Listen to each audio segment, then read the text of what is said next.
All right, we are live. Probably. Happy New Year's Eve, everybody. Happy New Year's Eve. We're not watching anything tonight. Nah, we're just going to chat. We're going to talk about the franchise frenzy results. Franchise frenzy. Oh, Hey, that's me. Craig. Hey, Verge. Hey, Christopher. Hey, Rob. How you doing? Hello, everyone. Yeah. Greg, Verge, Hardad, 84, Christopher, Horror Night. Hey, Rob. Yeah. Goodbye. Hopefully next year will be better. I feel like we A say that lot every better. year. I Yeah, feel I like know. everybody says that every year. This one sucked. This fucking year just blew. So this one, you said you have this one, Joe? Yes. I was going to look and see what the transfer was Silent Night, Bloody Night. I'm pretty sure it's the old crappy one on there. Yeah. Don't Look in the Basement, Memorial Valley Massacre. I mean, these are mainstays for us. Yeah. The Demon. That's one we haven't talked about. Hey, Christopher. Yeah, I had a good Christmas. Definitely. Hey, Christopher, how you doing, buddy? Hope I you still have to did as watch well. your video. Um, Yeah, there was, Craig. We'll be doing a 2024 ranking at some point early next year. plus some other rankings, Yeah. and plus, we're gonna have somebody on sometime in January. Yep. You know this person. You just don't know the name of his channel because he changed it, but you will soon. It's John Carpenter. No, I'm like,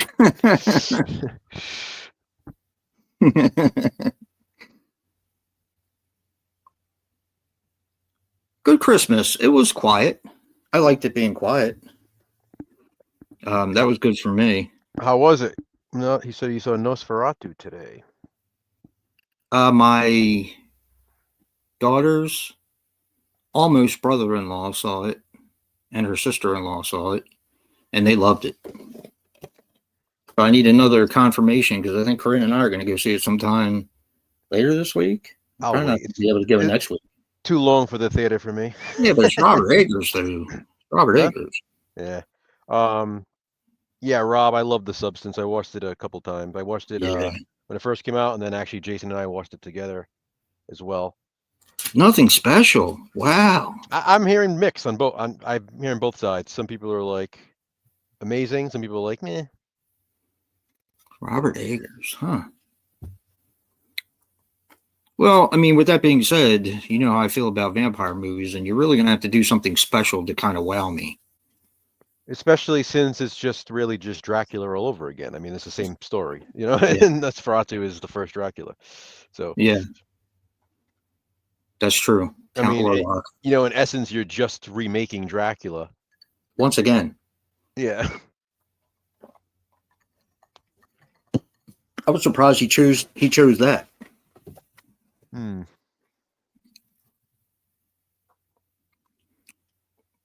Maybe I'll wait for it to come out on video then. I don't know. Craig, we'll do it on a stream like this when we do the 2024. Yeah. For the last like two or 3 years, we've done the horror rankings of the year. So, kind of do the same thing. We're actually going to do a 2022 re-ranking. We're going to do a 2023 re-ranking because we're going to add about maybe 10 movies to each of those, maybe more. Wait a minute. Are we Um, using the ones that we already ranked? yeah, Oh, that's going to be tough. yeah, yeah. Damn. And then we're going to do 2024. Wow. Yep. Does that mean we have to watch all the other ones again? I don't think I need to watch most of them. There may be one or two here and there that were like, but I doubt it. I mean, especially 2022, I feel like so many of those were so good that I've watched almost all of them multiple times, with the exception of like the bottom few. Yeah. Yeah, And you're even right. then, a couple of the bottom few I have watched a few times. So I mean, Don Coscarelli. um, Well, I know it was number one for 2022. so we shall We shall see how it ranks this time. It'll be interesting. Oh, I know it was number 1 for 2023 as well. Yep. How about that? Well, son of a bitch. We did do this, didn't we? Mm-hmm. We did 2023? Yep. I know what was last on my list for 2023. That piece of shit. Probably be last again. Redazzle, how are you? Thank you for stopping by. Substance was good. Could have been. Oh, I love the ending, Christopher. That's what makes it so over the top. Yeah. Ain't that the truth? Craig, Strange Darling is actually 2023, and that's one of the movies we are adding to our re-ranking because it wasn't officially released on physical media until this year, but it's a 2023 film. That's one you sent me. Yeah. I've been waiting to watch that because I've heard mixed things on that too. I keep forgetting about it. Yeah, I want to watch it too. For sure. Yeah, we've watched quite a few movies. You know, did we include Winnie the Pooh? Yes. 2 on 2024? That's this year. Ah, yes, we did. Okay. We haven't done it yet because we haven't done the ranking yet. Yeah. Did we ever watch it together? Yep. Really? Oh, as you can see, everybody, we're reaching a new year, and Jason is getting older and older. I am. Yep. It was like the day that you got it. Remember, you were like, "Oh, it came in." I was like, "All right, we're doing it tonight," and we did. I remember now. Yeah. I remember now. Yeah, because Rob, I got it a day later because I had to order it from Walmart. Yeah. Yes. Yeah. See, sometimes you just gotta knock me inside my head a little bit, knock the dust out. Yeah, Chris, Werewolves, haven't seen it. Good to know that it was good. Really? Rob, yeah, Demi Moore, she was great in The Substance. Yeah, she was. Yeah, for her age, she's definitely not afraid to disrobe. Well, she's never really been afraid to do it, but yeah, I mean, I know she's done it young, she's done it long hair, short hair, pregnant, old. implants, before implants. Yeah, right. Shaved, unshaved? No, I don't know. Yeah, definitely. She did a great job in that role. Wow, you hated it, huh? Or she hated it? Wow. No. That's tough. See, that's the funny thing about it. The first time I'd ever heard of werewolves was actually last night when I was going to bed. Mm-hmm. I shut the television off, and we have Verizon. And if you don't watch the television for a while, and you leave the cable box on but the television off, it'll say info. Yeah. And I saw the thing for werewolves. I was like, huh, another low budget werewolf movie. But Christopher liked it, so I'll have to give it a decent shot. Yeah, Trap was really good. Damn, Craig. Anybody seen Blink Twice? What did they think of that? It slipped like maybe 5 points now. Past review. Blink Twice. Yeah. Thanks, Joe. I mean, it's good to be me sometimes because I just like to be ignorant and watch the film.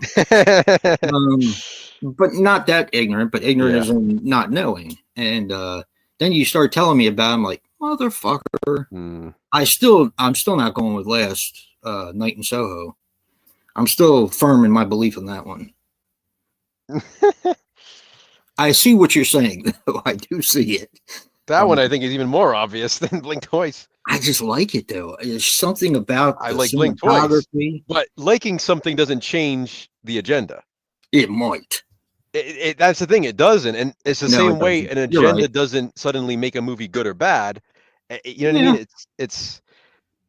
I mean, like Black Christmas 2019. It's just it's the fact that it's so overly pushed. It's they chose agenda over the film.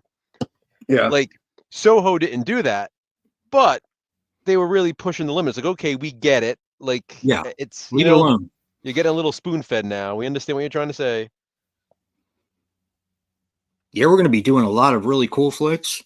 Let's see. I'll mention a few. I won't mention all of them.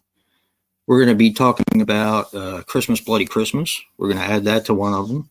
2022. It's a Wonderful Knife, of course, since it was just Christmas. Speaking of agendas. Yeah. That one bothered me. That one's more annoying. Yeah, it is. You know what I mean? Like, Because it's like, it could have been so good. like, why you even? It's, and I think I said it in my So video. unnecessary. It's like unnecessary. Yeah. It doesn't has nothing to do with the story. It's got nothing to, like, you're just doing it to do it. Yeah. Beast, which no one talks about, and I don't understand that one. Yeah. Even though Christopher, Godzilla -1 is 2023. That one will be added to our 2023 ranking. Oh yeah, I don't need to watch that again, but I just might. And Rob, yeah, Trap is getting a lot of hate because it's Shyamalan. Unfortunately, M. Night Shyamalan could remake The Godfather shot for shot, and people would hate it. Yeah, you're right about that. Let's see what else we got over here. Some of them will be first time views for Joe and I too, because we've kind of been holding out on some of them. Oh, Verge, really? I thought Josh Hartnett was fantastic in Trap. I loved him in that. Yeah, he was definitely. He played the role of the good dad really well. He says he felt like he also was played miscast. the crazy guy really well. Yeah, he was. Yeah. I thought he was awesome. He was like a big reason why I liked it so much. Even Corinne liked it. Corinne liked Trap. She said, "Why don't we watch another movie like Trap?" And did we? Yeah, Christopher, thank you. Subservience was good too. Love Subservience. Yes. Loved it. Yeah, I love Subservience. Even though that kind of slipped down the list a little bit for me. My thing with Subservience is this: I've watched it a couple of times now. I watched it with you, obviously. I feel like that one has a rewatchability though. So for some reason, that's one I can go back and watch like right now and be like, yeah, this might move up again. It's one of those. She's not even naked. I know. I mean, the closest she's come, but yeah. That's what she said. Yeah.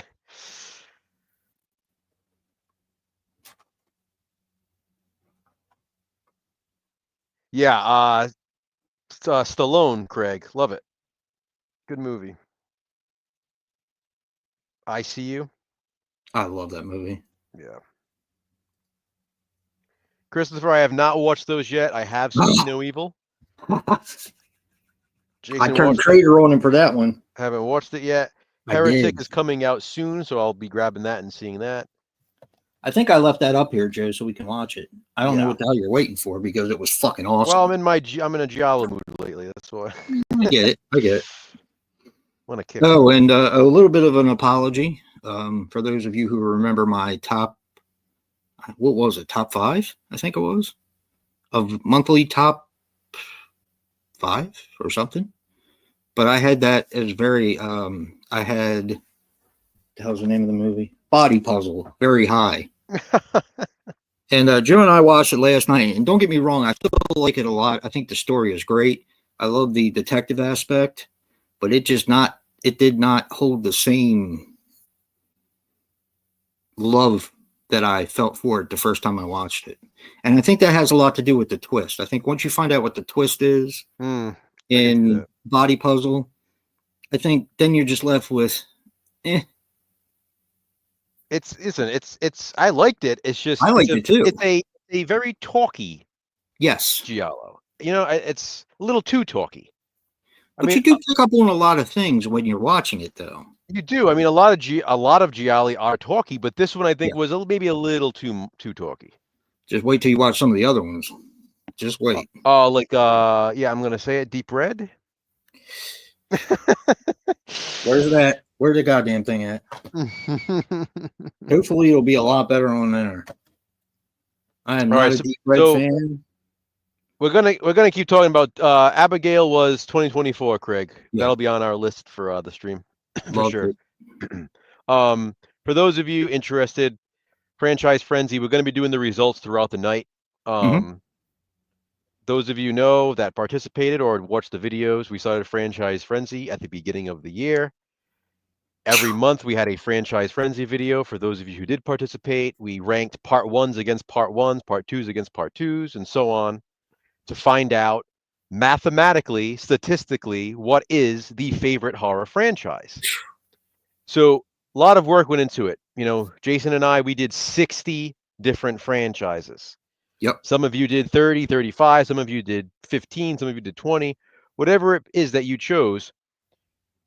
I took all of your answers month after month, put them all in a spreadsheet, calculated all of the numbers, and finally, with the last video going up on the 27th just recently, I was able to calculate the results. It took hours to do it, Yeah. but I was able to calculate all of the results and come up with the final tallies. Basically, what I did is I only included the franchises that were ranked by at least 4 of us participating. So that way you have, you know, instead of 1 or 2 people basically controlling the narrative, at Yeah. least 4 people had to have ranked the franchise, but it could have been as many as 8 people ranking the same franchise. So that So means half of ours weren't even tallied. yeah, exactly. So after doing that, I was left with 27 franchises that at least 4 of us covered out of about 75. Are you sure? Yep. I thought it So was from that, 30. what? I thought it was I was left with 27 out of the about 75 different franchises that were ranked. From okay. there, after doing the numbers, I narrowed that 27 down to 25 to get a top 25. Basically, what I did is I took everybody's scores, averaged them for each franchise, divided by the number of movies in the franchise, divided by the number of people who rank those franchises to come out with the average number of what a franchise would be ranked. Obviously, the lowest number is better. Lower the number, the higher a movie was ranked in your rankings.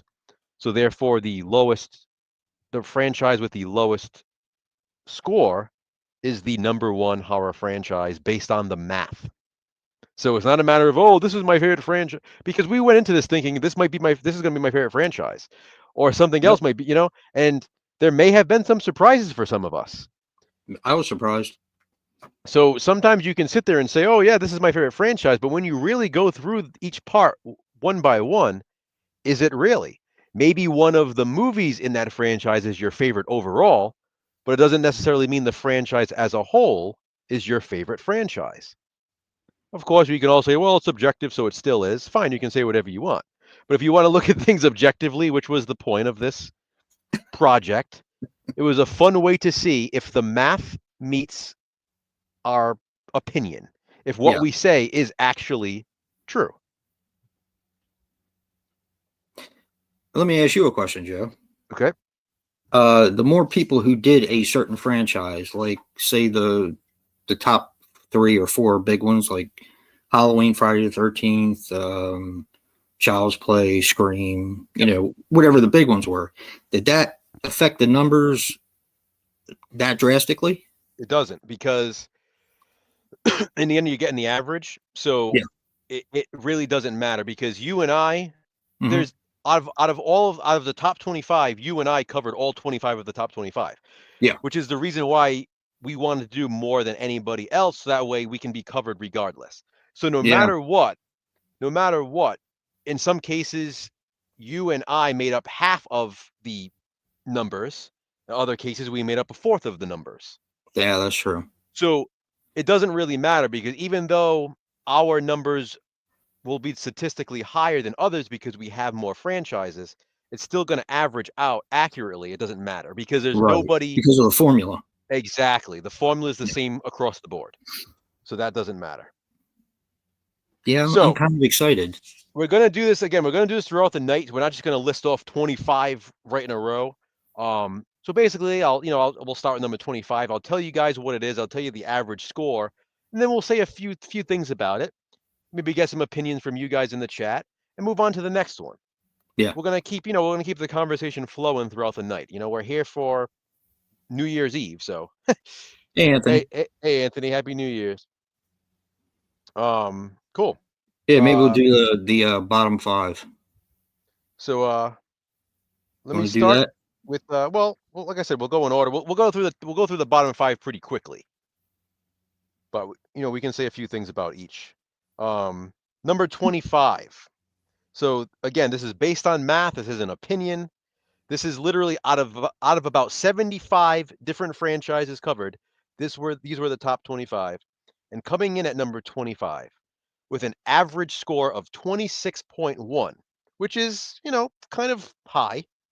That means the average person who ranked this franchise had the movies in this franchise ranked around the 26th spot in their ranking. And that's actually pretty accurate too, especially for like us. I remember Rob. Yep. And the other people who, at least 4 people had to do it. Did Brad do it? No. I can't remember. Oh, I can look. I don't remember the 4th. I know Rob did it. Pretty sure. There was one more person who did it, and it was. See. Sean? It is.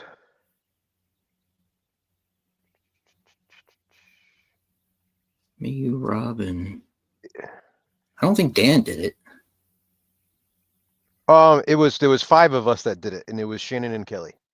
Oh, okay. All right. Yeah, that makes sense. All right. So, 26.1. That's pretty heavy. Yeah. So, It's 26. Very...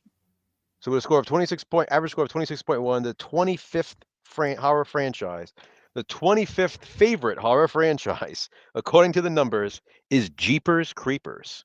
I'm actually surprised by that. I'm going to say that too because this franchise gets a lot of criticism for various reasons, whether it's Victor Salva or because people just don't like the movies in general, or because people say how much they hate Reborn and this and that. Well, guess what, guys? Out of about 75 franchises, this ranked in the top 3rd. So, it's still 25. It's bottom of the top 25, but it still made it just barely. So I do find that kind of interesting. Happy New Year, Sean. Thank you for joining us. Appreciate it. Hey, Sean. Happy New Year. You want me to go next? So, anything else you want to say about Jeepers Creepers? Look, I like this franchise. Obviously, not a lot. I mean, not more than a lot of other franchises, or else it would have ranked probably higher in my franchise frenzy. But I like all 4 movies. And we've watched them. We've watched a couple multiple times. Yes. Actually, yeah, we have. Mm-hmm. 2 you hadn't seen in a long time. Yeah. And I think overall, I think it's just a solid franchise. I guess I can understand people's problem with part 4 because they kind of ran out of money. But all in all, part 4 part 4. I mean, I'm not ashamed to say part 4 is my favorite, and I said that before because listen, it's a COVID movie. It's like, okay, we either get it or we don't. So would you rather have what we got or have no Jeepers Creepers 4 at all? I mean, they literally were still able to make it during COVID. I feel like people are always willing to cut certain movies slack, but then for some reason that one they're like, no. Well, that whole franchise, they're not willing to cut slack. It's just odd to me. But it is what it is. I like Jeepers Creepers. It is a consistent franchise. Whether someone hates it or loves it, it's consistent. Either they tend to either not like all of them, or they're like, oh yeah, these are pretty good.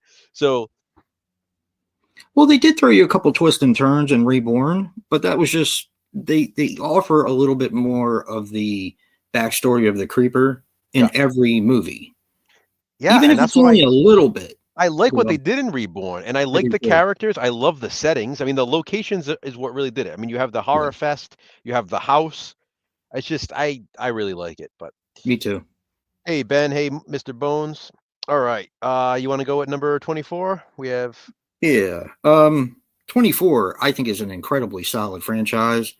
And coming in, let's see, is Critters with a score of 25.68. So it kind of it was around the 25 point mark. So again, to clarify for those of you still trying to follow along, That means on average, the Critters movies were ranked around the 25 spot in people's Yep. rankings. So yeah, we have Critters at 24. And I like Critters. I just think it's a really solid franchise. This one I'm actually not surprised it's in the top 25. I know, people tend to like this franchise. It might not be one that gets a lot of attention like as much as other franchises, but Yeah. I don't really hear a lot of people who are like, "Oh, I hate Critters." It's For Attacks and Part 4, people seem to like loathe for some reason. I mean, yeah, Attacks for sure. It's Critters Attack. I mean, I get it is what it is. It's like Yeah. that newer one we had the first 4 for a long time, and then Critters Attack came like all this time later. Yeah. So I think it's the case of like people are like, "Oh man, they came back with Critters and it's not like the others," but I love Attack. It's like I fan service. I mean, you have Dee Wallace, you have the original house. I think the setting is great. Yeah. Every New Dee Year's Wallace Moans, comes back in as a bounty hunter. It's just awesome. I think it's a lot of fun. But I'm It again, is. I'm not surprised that made the top 25. Fun franchise. Yeah. Again, I think it's for the most part, it is solid. At least the first 4 to most people. So yeah. At number 23. Hey, Mr. Bones, Ben Grimm. Number 23 with an average ranking of 25.23. We have The Omen. Yeah. So a lot of people rank this higher than we did. Yeah. So we had quite a few people do The Omen though. We had enough, so I would say we skewed the ranking on this one, but it still made the top 25, so we couldn't have been that bad. Yeah. I'm not surprised this made the top 25. I mean, despite how we feel about that franchise, I'm not surprised The Omen. I'm actually surprised that it's this low. I thought it would have been a little bit higher. A lot of people talk about The Omen, like especially The Omen as if it's like a masterpiece. So yeah, I'm surprised it's not a little bit higher. But again, we didn't rank them all that high. We didn't. Now, also, I should mention the first Omen was not included in this. Only a couple of people included the first Omen in their rankings, but the majority of the people who did the Omen did not because it was not out yet on physical media. So I told people at the beginning, if a movie's not out by the time you do your video, not to include it. Some people still chose to, that's fine. I didn't include it because by including it, you're only skewing the numbers against the film, against the franchise, because the lower the number, the better. So anybody who included the first Omen was only doing a disservice to the franchise. So, and in order for me to do the average, I couldn't average it by 6/5 because some of us did 5 movies, some of us did 6. So in the end, I only did the average by 5 films, which means I did not include any scores for the first Omen. Yeah. With that being said, had we included the first Omen, that would have been the highest rated Omen movie for me. So me too. It's just interesting that it worked out that way. I loved the first Omen. I actually really like Omen 4. I know a lot of people don't like that one, but either way, it's not popular. The Omen franchise comes in at number 23 in the top 25. Yep. All right. At the number 22 spot is going to be Leprechaun with 23.81%, or with a score average ranking. Yep. Average ranking, yeah. I'm not surprised. I am. Look, I am absolutely surprised. Yeah, I get it. But a lot of people do like them. This is one of those movies. This is one of those franchises. I think I would have said top 30, yes, but for some reason top 25, no. Like I feel like it would have been like a low, like in the top 30s, like 28, 27 around there. I'm surprised that it's number 22. The fact that, put it this way, the fact that it's higher than Critters, the fact that it's higher than The Omen is surprising to me. Yeah, yeah. So I find it interesting. This is kind of why I'm proud of what we did with this. This was over a year-long project. I mean, all the planning that went into it, all the movie watching that went into it, and then literally an entire year of doing these videos and then doing all the calculations. This was a big undertaking. Yeah. And we did it for a reason, because we wanted to see objectively, if people were forced to watch these movies and not just go by what other people say, in order to rank these movies accurately, how would they actually feel about these movies? Yeah. And I like that there's surprises like this, because would Leprechaun be in my top 25? No. Nope. But according to everybody else, it is, objectively speaking. So I Yeah. think it's pretty cool. Yeah. I like that. I like that it Craig, you're right on. That's I exactly like me that for too. what? Original Leprechaun, Origins, Returns, those are my favorites. And then Leprechaun 3 I like as well. Really? Did he say Origins? Yep. I've never heard anyone other than you and I say that they liked Origins. Never. I'm not surprised though. He tends to like things a lot of people don't Yeah. like. It's just fun. It's just Yeah. so much fun. And to me, it's the truest horror film of the franchise. Yep. Yeah, the rest of them are kind of funny. Yeah, that one's like a monster movie. Yeah. And it's Definitely. like, let's see, it's a Leprechaun movie. It's the only one that's in Ireland. Like Yeah. come on. Yeah. Yeah. Except for like little parts were supposed to be in Ireland, like for the prologue and all that. Yeah. But it really wasn't. I mean, this one actually was filmed in Ireland, which is cool. Yeah. Kelly, hey, how you doing? Yeah, I can't believe Leprechaun either. Yeah, so Leprechaun at number 22. Hey, Kelly. At number 21, with an average score of 20 even, which is pretty cool. Number 21 is Jaws. This one surprised me. I thought this would have been top 10. Even with the Revenge. I'm torn, because there's part of me that wants to say I'm surprised, and there's part of me that isn't. It's like the first Jaws and Jaws 2 even, I can see top 10. Yeah. Then you get the Jaws 3 and in the Revenge, people are like, oh my God, those are awful. So it's almost like this one kind of belongs right here, like just outside the door. It's like people can't really decide, like, do we love this franchise or not? I feel like they like love half the franchise and hate half the franchise. Yeah, well, the only one that I didn't like for the longest time was the Revenge. But there was even parts of that I liked, so... Now I rank that one higher than 3. I like the Revenge. Ooh, that's tough. I don't know about that, but that's tough. I'm pretty sure you did. Did I? Yeah. You gotta love the shark missile at the end, though. The last time we watched it, because then we did our ranking. I had a really good time with it. Yeah, it was really good time with it. Yeah, Ben said Revenge is his second favorite Christmas movie, base shark movie, behind Santa Jaws. Sean has been to Ireland before. That's awesome. Christopher says Revenge is 2 for him. I mean, see, Wow. Craig says Revenge is better than 3. See, I mean, it's like gaining some steam now. Surprisingly enough, one of those movies. Yeah. So yeah, I'm just happy that I like it, because now I like all the Jaws movies. Yeah. So it only took 30 years. All right, top 20 now. At number 20. Go ahead. What do you got? We have The Exorcist with an average score of 19.82. Well, actually, 19.83, almost. Yep. I don't know if I'm really surprised about this. Except for, 2 gets a lot of hate. Dominion gets a lot of hate. Believer gets a lot of hate, and the one that was, what's the other one? The one that they put out besides Dominion? The Beginning? Yeah, The Beginning.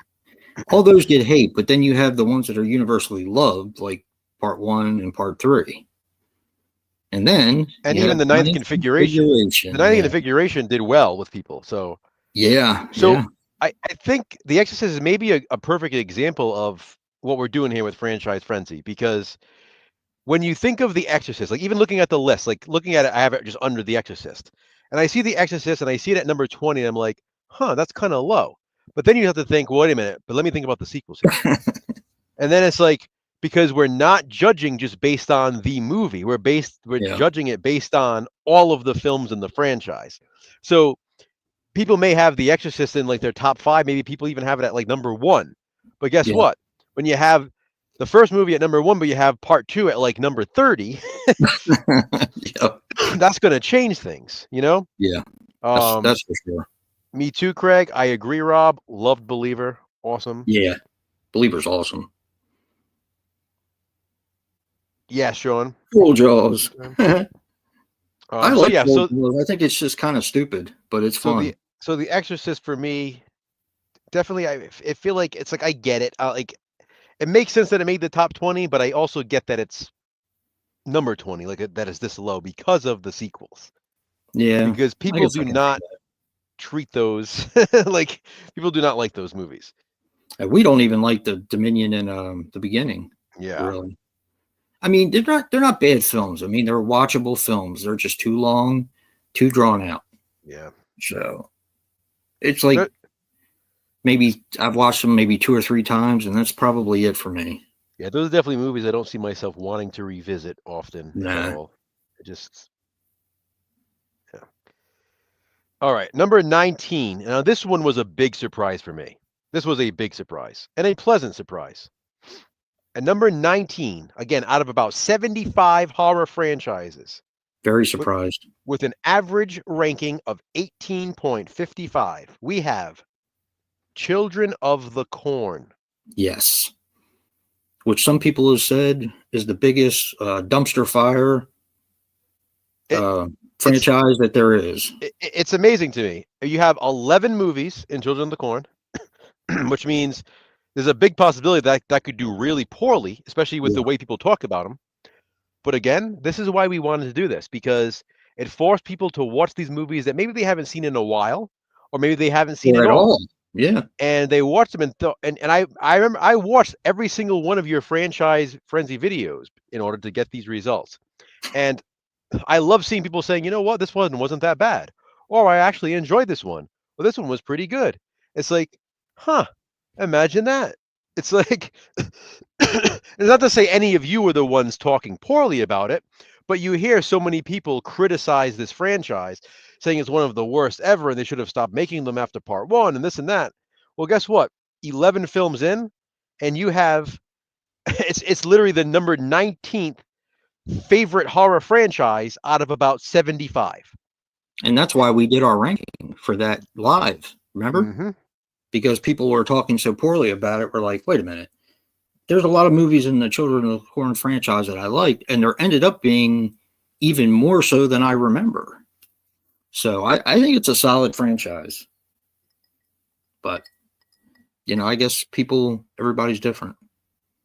Yep. Yeah, But this was definitely a pleasant surprise for me. me too. When you told me, I couldn't believe it.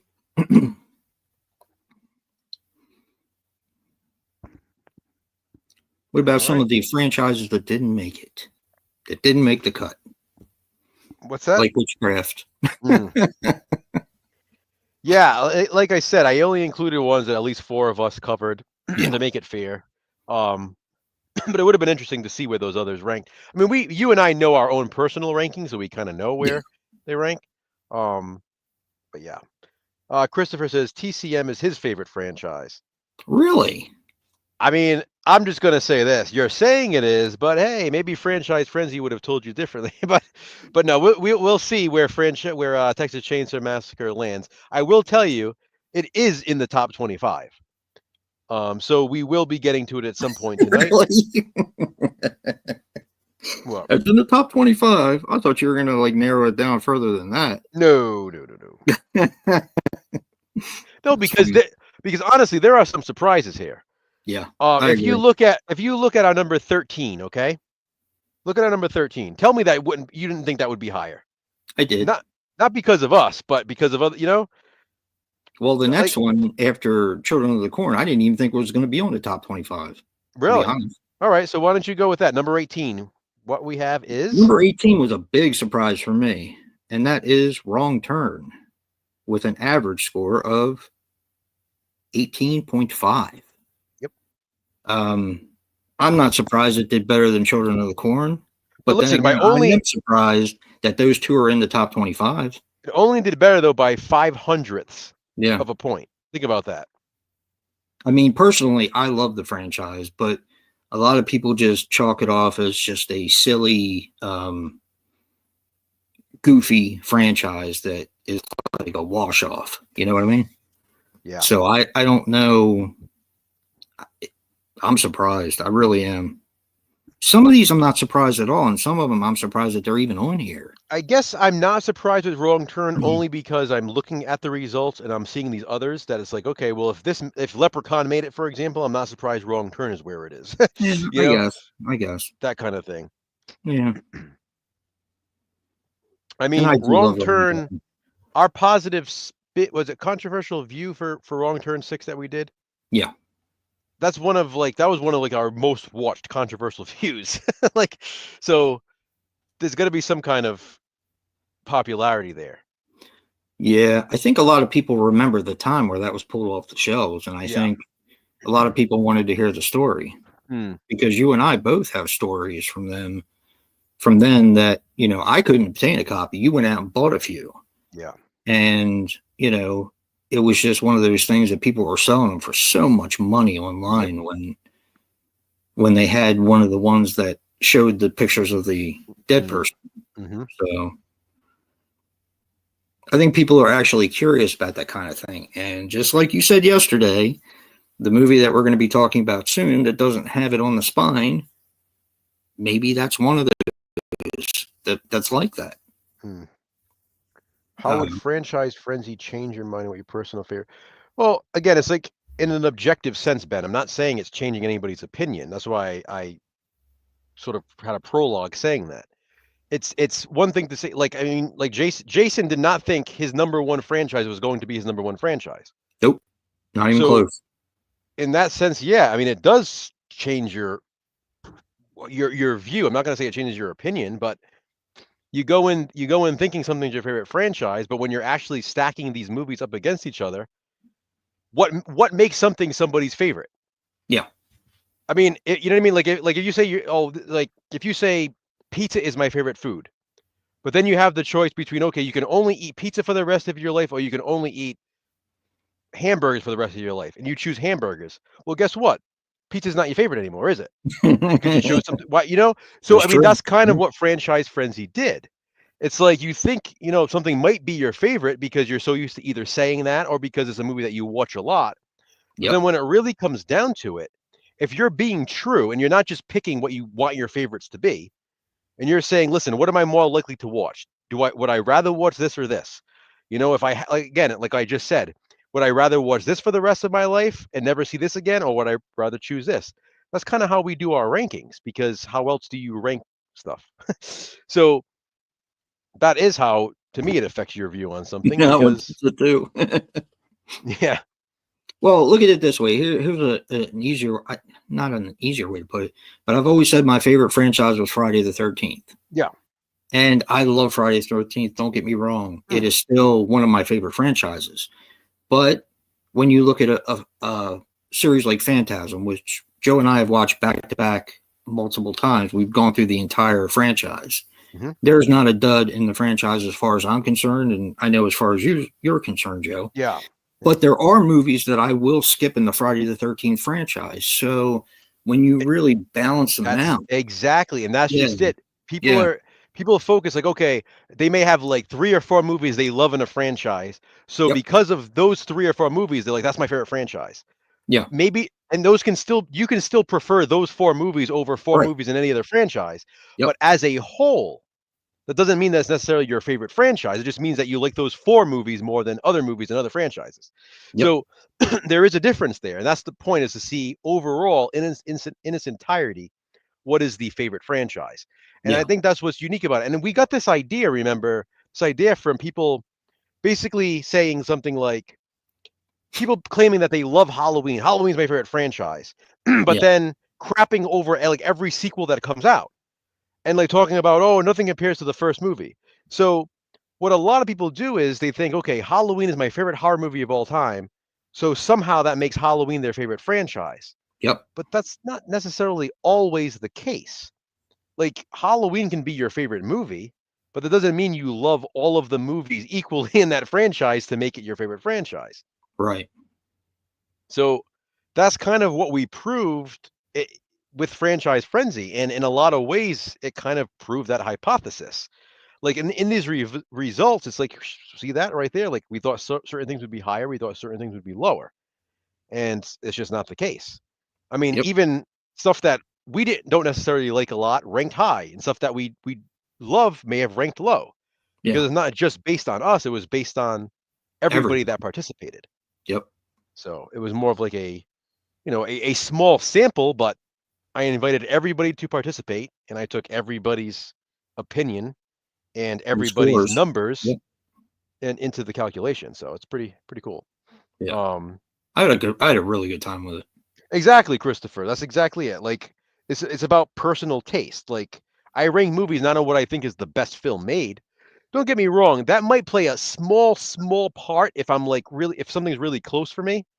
Like if I have like two movies in a franchise that are like really close and like what do I want to rank higher and I can't really decide and I watch them both often.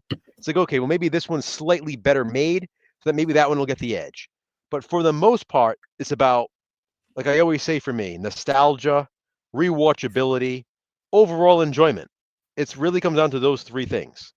Nostalgia wins usually most of the time for me. And it will for a lot of people, and Yeah. that's just how it is, and that's why a lot of people also say something like, "Oh, Friday the 13th Part 6 is the greatest slasher film ever," and then they'll like shit on like slasher films that are much objectively better made films, Yeah. but because they grew up watching that Part 6, they love it so much. And there's nothing wrong with that, Exactly. Halloween Yeah. 6 is a great example, The Curse of Michael Myers. You Yep. have the filmmakers themselves saying this movie is crap. We edited it so poorly. It's not a good movie, but But I people love love it it. because Yeah. they grew up watching it. They have nostalgia for it. That's Yep. awesome. I love it too. But objectively speaking, it's not a good movie. So, Yep. but I'm not gonna let that affect my ranking of it. It's gonna be based on how much I enjoy it. Yeah. Definitely. That's why this was kind of like the perfect way to kind of settle it. Exactly. All right, we are up to number 17 now. 17. 17 with an average ranking of 17.56. This is one that I'm surprised is this low. I thought it would be slightly Me too. higher. Me And too. that is Insidious at number 17 in the top 25. I thought this had a chance of even being like Top bottom 10. top 10. Yep. Me too. But 17 still top 25, so pretty cool. I love this franchise. This is another one that I think is very consistent. Oh, so solid. Really looking forward to the new one next year. Oh, Um, yeah. I know we were both blown away by the Red Door Part 5. Yeah. We watched it. We were like floored. We were Yeah. like, "What? This is freaking amazing!" Well, I think So it's because we heard some not so great things about it. yeah. But then Well, again, Craig just said it. that's every Insidious movie. Craig said 1 and Red Door are his faves. Yeah, and I have to say that's mine too. Yeah, I love 2 as well, but Yeah, I did. I Red love 2 as Door, well, but Red Door is amazing. in ranking them, 5 and 1 are going to be probably the highest for me. So, and I like all of them. I think all of them are really solid films and have a really good story to tell. Yeah, So yeah, I just was like definitely Rob said, I love all of them too. Yep, me too. Very consistent. Yeah. All right. Mhm. On to number Thanks, sir. 16. Thank you. Number 16, with a average score of 17.2. This is another one that kind of surprised me. Is Pet Cemetery. Mm.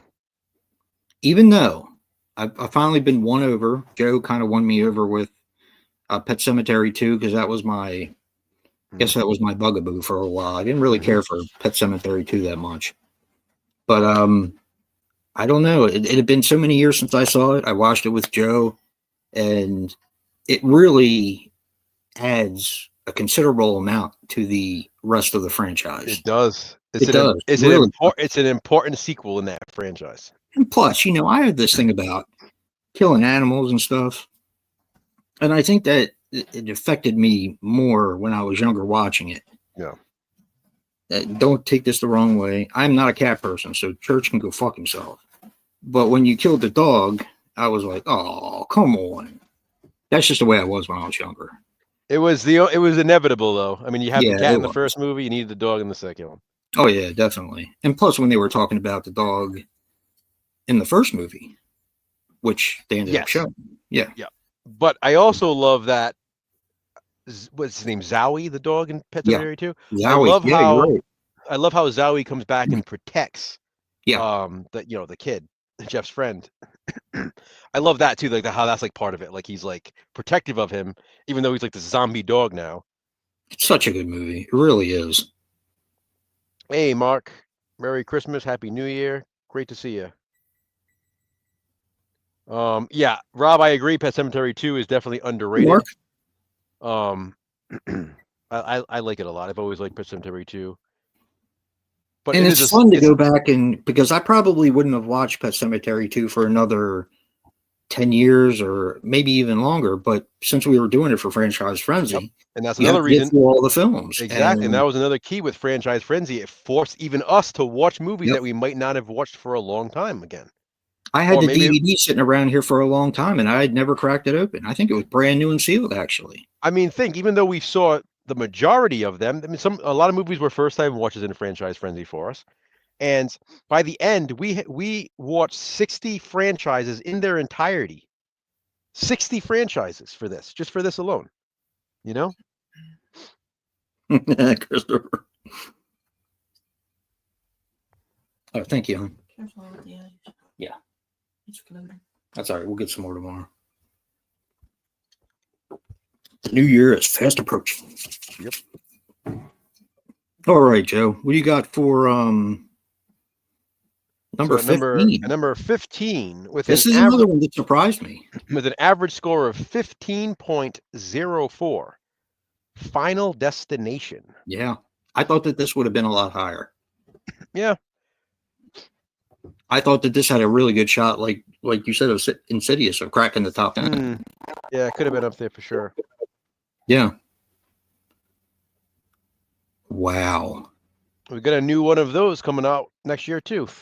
Final And that's Destination the 6. thing. We're getting all these new horror movies on these old franchises that we love. Mm-hmm. And for the most part, they've been knocking them all out of the park. Yeah. I mean, look at the new Pet Cemetery. Now, some people didn't like it, but I loved it. Mm-hmm. I thought it was great. Yeah, Kelly loves Final Destination. Yeah. They're just so much fun. They were on today, too. I mean, it's a slasher film where death is the killer. I mean, it's literally what they are. A supernatural slasher. That's all it is. I mean, people love watching slasher movies with original kills. Well, I mean, Final Destination, the entire franchise is original kills. Yep.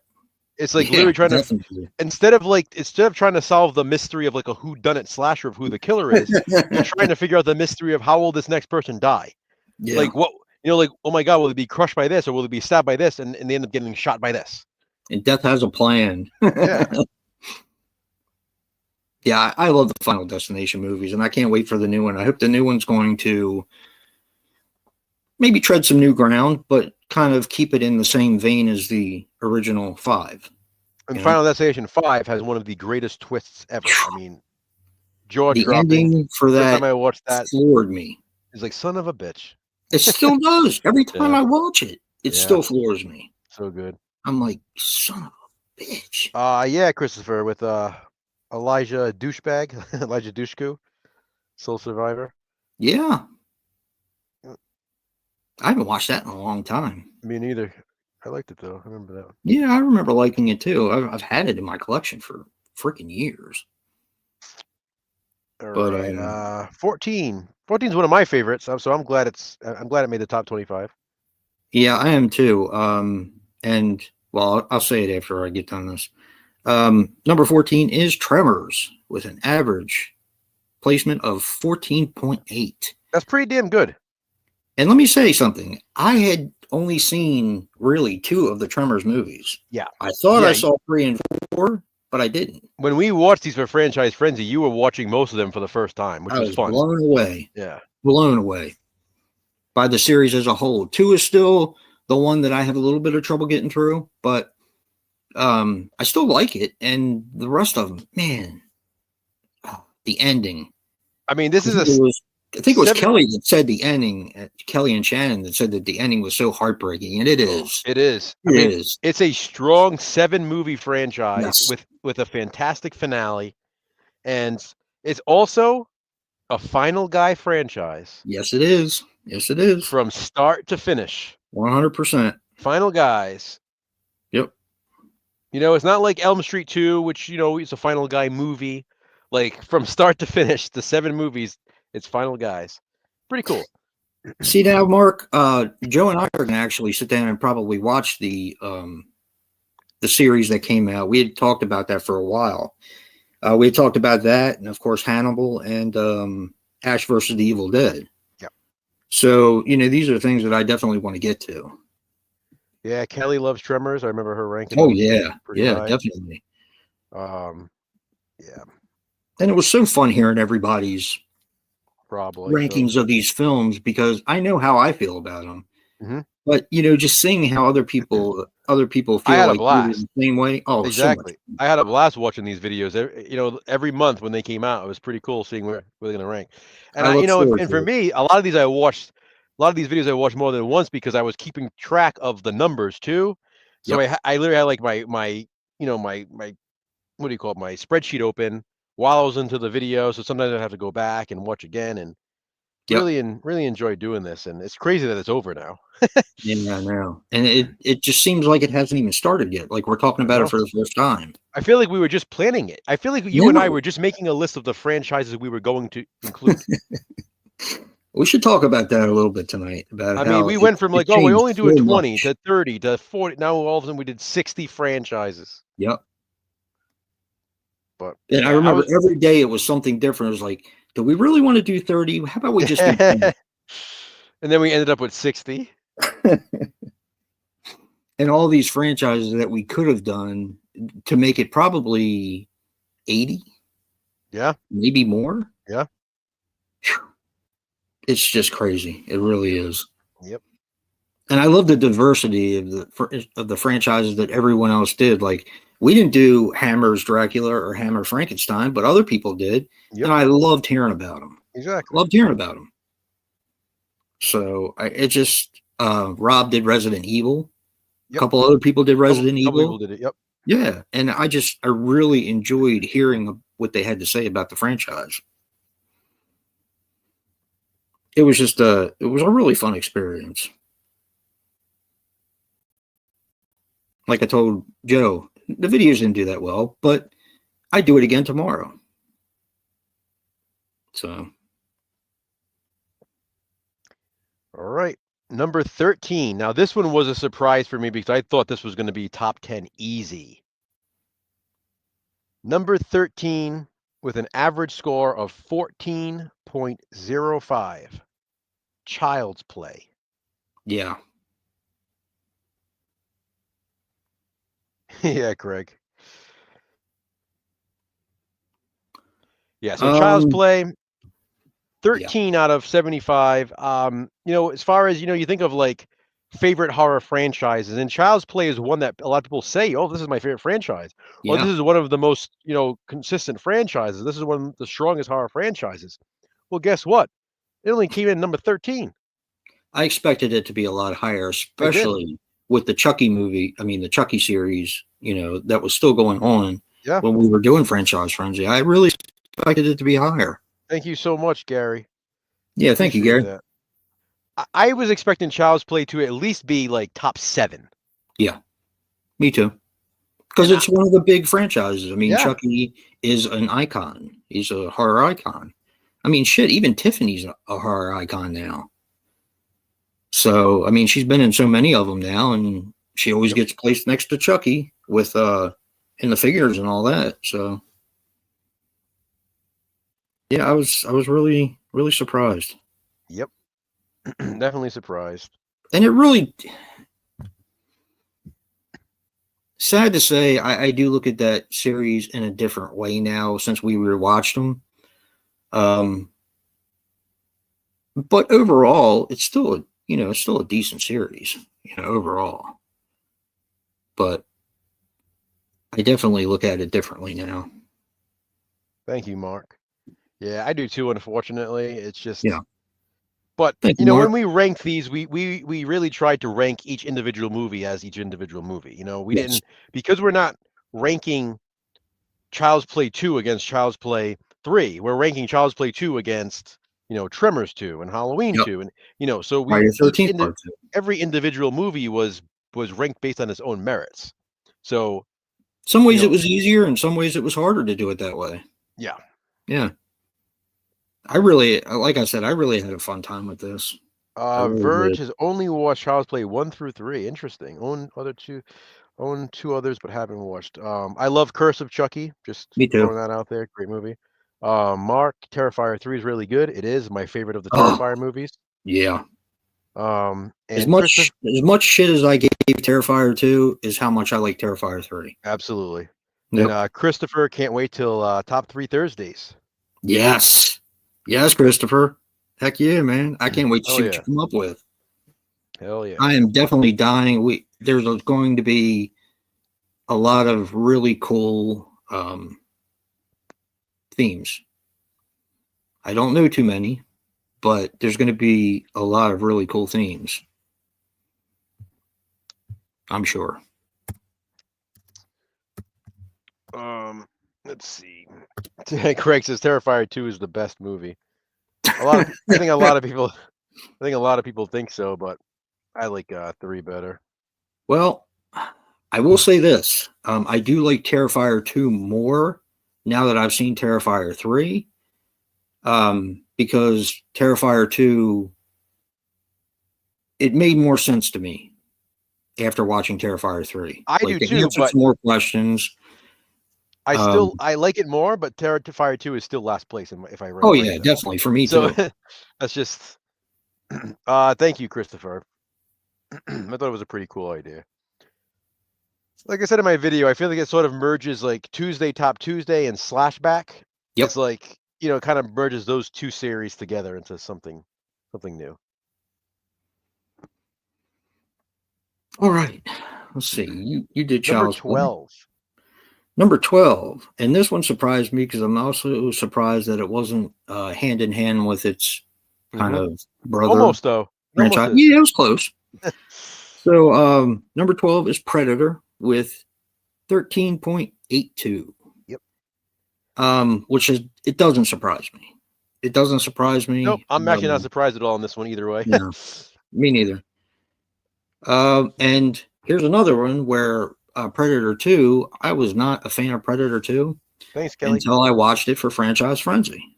Yeah, that's right. I hadn't watched it in probably since it came out. Mm-hmm. And, our tastes change, I think I didn't like the fact that they weren't in the jungle when I first saw it. And now I don't care because that's literally why I do like it, because I like the change of scenery. yeah. Well, I mean, you kind of expect more of the same. It's like I love the first movie so much, you kind of expect more of the same coming in. But the second one was so different. I love the brilliance though. It's clever. Yeah. It's like the jungle to the concrete jungle. Yes. Like it's yes. just it's like so funny that they did that. Yeah. Let's see here. Kelly can't wait to see the themes. Oh, it's going to be so much fun. It'll be fun. I hope you participate, Kelly. I enjoy seeing your videos. Yep, you and Shannon both. Solid franchise for sure. Thank Craig you, says Kelly. Predators for is his card, favorite in that series.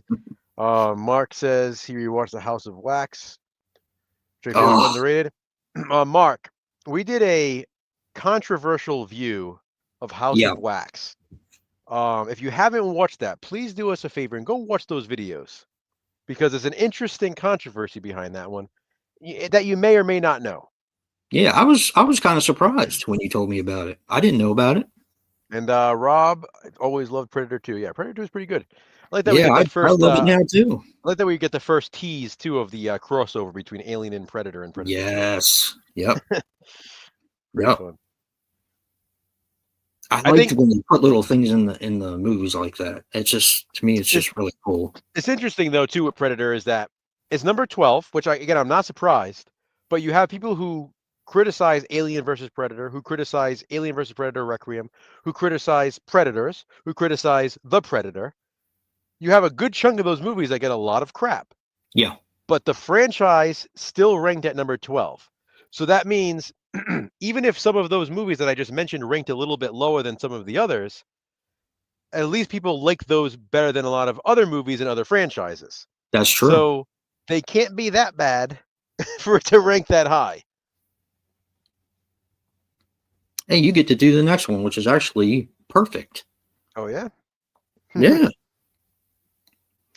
At number 11, just missing the top 10, which breaks my heart. Nah. No, I'm surprised. I thought this would be top 10. Coming in at number 11 with a score of 13.28, The Evil Dead. Now, you would have said probably this or Phantasm was your favorite franchise. Knowing you. No. I would not after the last one that just came out. Yeah. Well, because I've always said the first Evil Dead is one of my favorite horror movies, which it is. Great. But again, looking at the franchise, I love Evil Dead 2. I love Army of Darkness. But again, we're looking at the franchise as a whole. And yeah, the last two entries are a little bit problematic for you. Exactly. Not so much for me, although I will say that the Evil Dead remake, although it's bloody and it's really cool like that, I get a little bit bored in it sometimes. Mm-hmm. Hell maybe yeah, it was Rob. too long. Rob's going to be participating in Top 3 Thursday, too. Hell yeah. Yeah, I can't wait to see what people... Because this is like... I love this kind of stuff. I love to hear people talk about movies, and I love to hear what their favorites are. I mean, I know you. I know what your favorites are, and I probably could have guessed most of what this Thursday is going to offer. But I don't know what Rob's favorites are, or Kelly's, or Shannon's, or Christopher's. So... it makes me very curious to see how people feel about certain horror movies and their love for them. So, exactly. And plus, it gives us ideas and stuff maybe that we missed. Yeah, definitely. Like Top Tuesday was awesome for that for me, because people would put these movies that are literally their top 2 of a certain year of horror, and I didn't even know about them, or I had only briefly heard about them, and I was like, really? This is somebody's favorite. So guess what I did? I went out and bought them so I could watch them. Yep. And then, and in many cases, I was like, "Damn, this is good." Yeah. I love it for getting recommendations and stuff. There was a few Chili Billy. Yep. So I remember Nathan NDT show. There was a couple from him that I was. Oh yeah, he had some odd ones in there. Yeah. Yeah. Cool. All right. We're in the top 10, Joe. Into the top 10. And I guess it's maybe appropriate that I get this one, since it's the sister or the brother to Predator. The one you just said. Yeah. It's Alien with a average score of 10.67. So keep in mind, guys, this is the top 10 favorite horror franchises, according to everybody who participated, based on their rankings. Alien is at number 10. So I feel like the top 10 is worthy of praise here. I mean, this is the top 10 favorite horror franchises based on the results of this huge project. I'm not surprised, but then again, I kind of am, because a lot of people trash the sequels. Not people that participated in the challenge, but like just people in general. Yeah. Like Alien Resurrection, hated it. A lot of people hate that movie. Yeah. Alien Covenant. Oh my God, they got a lot of hate. Yeah. We did not include Hell House, Verge. We did not do that franchise. We had to leave some out. I mean, there's just so many. We did 60 franchises, so nobody did that franchise. Yeah. And actually, the only people who have it where you can get the entire physical media set is, I think, Umbrella. Yeah, I mean, we can get all of them if we want to, but yeah. Well, I definitely want to see them at one point, or some point. It would be fun to do a ranking, a ranked. Well, I believe there's another one that is coming out, so I'm sure. The last one was Origins, I believe. Yeah. Yeah. So yeah, that's another one. The Verge just gave us another idea because we do have the first one, and we were supposed to use it Well, for we're doing it for one of our something else. challenges. Huh? Yeah, we're doing it for something else. Yeah, the first movie. Oh, I think I remember. Mm-hmm. I think. Oh, you mean another challenge? Yes. Yeah, yeah, I'm glad you brought that up, Rob, because we were just talking about that. So it does seem like Romulus is hated, and yeah, yeah, like anything else, it's like the negative people whine the loudest. yeah. But it actually has a score of 7.1 out of 10 on IMDb, which for a horror movie and for a movie like Alien is pretty high. So when you're in the sevens for in the horror genre, that's pretty high. Um, so yeah, people do. I agree with you. It does seem like people hate Romulus, but Yeah, I don't get it. based on the score, is one of those things where I think people like. It's like how everybody says how much they hate Halloween Ends, even though it has like a score of like 5. So it doesn't mean everybody hates it. That means it's like right in the middle.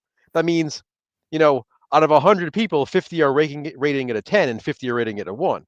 Yeah, So it's not really all that hated. It's just divisive. Whereas Romulus is clearly more loved than it is hated. It's just that the most negative people are the ones that whine the loudest. yep. Um, so yeah, Alien is at number 10. Pretty cool. We got 2 more coming next year for that franchise. So You're going to do two in the same year? yes, Are they going to be theater? Are they going to be one is supposed to follow Romulus. One is supposed to follow Covenant. really Hmm. interesting? Well, I mean, Romulus is a prequel. So is Covenant. Well, yeah. I mean, It is it's yeah, not. It's like because it's Prometheus, Covenant, yeah. Romulus. It's Prometheus, Covenant, Alien, Romulus, Aliens, Alien 3, Alien Resurrection. You know what I mean? There's like that weird chronological order of Hey, how the I don't films care are. what they do. I'm down Yeah, for it. yeah. I was fortunate enough to, well, I told you about it, but I was fortunate enough to see a Romulus in the theaters, and man, it was a fun time. I don't know exactly what I was expecting, but it wasn't that. Yeah. So, because, I mean, let's be honest. Most of the Predator and the Alien sequels have been not hit or miss for me because I think they're solid franchises. But when you hear people talking about them, just like you said about Romulus, it's very hit or miss. Hmm. People hate it, people love it. People hate it, people love it. So, you know, Hell House is on Tubi. Oh, okay. All Face hugger right. scene. I Um, tell you what really impressed me, and I don't want to give away the ending, so I won't talk about that. But I like when they were in space and the acid blood mm, was floating. I thought that was so brilliant to do it like that because it just adds another intensity level of fear. yep. Because not only do you have to worry about the aliens, but now you got to worry about their blood, and it's not putting a hole in the ship; it's floating around right by Yeah, you. I love that too. That's a cool ending. It was so creative for me. So creative. Oh, cool, Christopher. That was a really cool experience. I really enjoyed myself. And I caught it a day before it left theater, so I was lucky. All right. Did you already do number 9?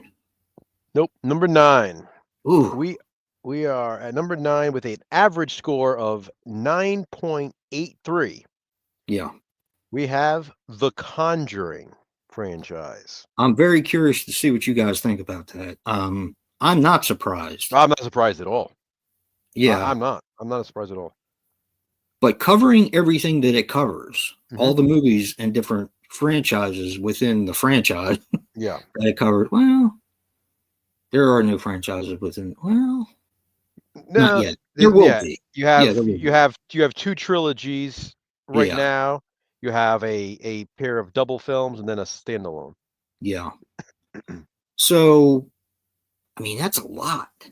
that's a lot not only to rank, but that's also a lot to, I like this, but I don't like this, or I like the ones with the Warrens, but I don't like the Annabelle franchise or the Annabelle movies, or I like the Nun series, but I don't like anything else. So I don't know if I'm surprised or not. I'm not, because of the popularity. It's Yeah, like, I feel like well, it's it's still, mainstream. yeah, it's still a mainstream horror franchise. I mean, we got a new one coming out next year. So it's one of those franchises that's still, being made right now consistently. Yep. And I feel like it's popular among like all different audiences. You have like a teen audience that goes to see those movies. You have Yep. an adult audience that goes to see it. You have horror fans that go. You have non-horror fans that go because it's popular. Yep. Like the Conjuring franchise has become more of like a pop culture phenomenon right now. Yeah, Like I agree. everybody knows what the Conjuring movies are. Even if they haven't seen them, they know what they are. They know Annabelle. They know the Warrens, even if they're not familiar with the movies. They So, know the Nun. Yeah. exactly. So yeah. Craig loves The Devil Made Me Do It. Awesome movie. Yeah. Rob loves Conjuring 2. That's his favorite. That's my second favorite in the franchise. Yeah, that's my I know favorite. that's your favorite. Yep. Yep. And Christopher says he doesn't think it would be in his top 10. No, it might not be in my top 10. Actually, I can check if it's Yeah. in my top 10. I can check right now.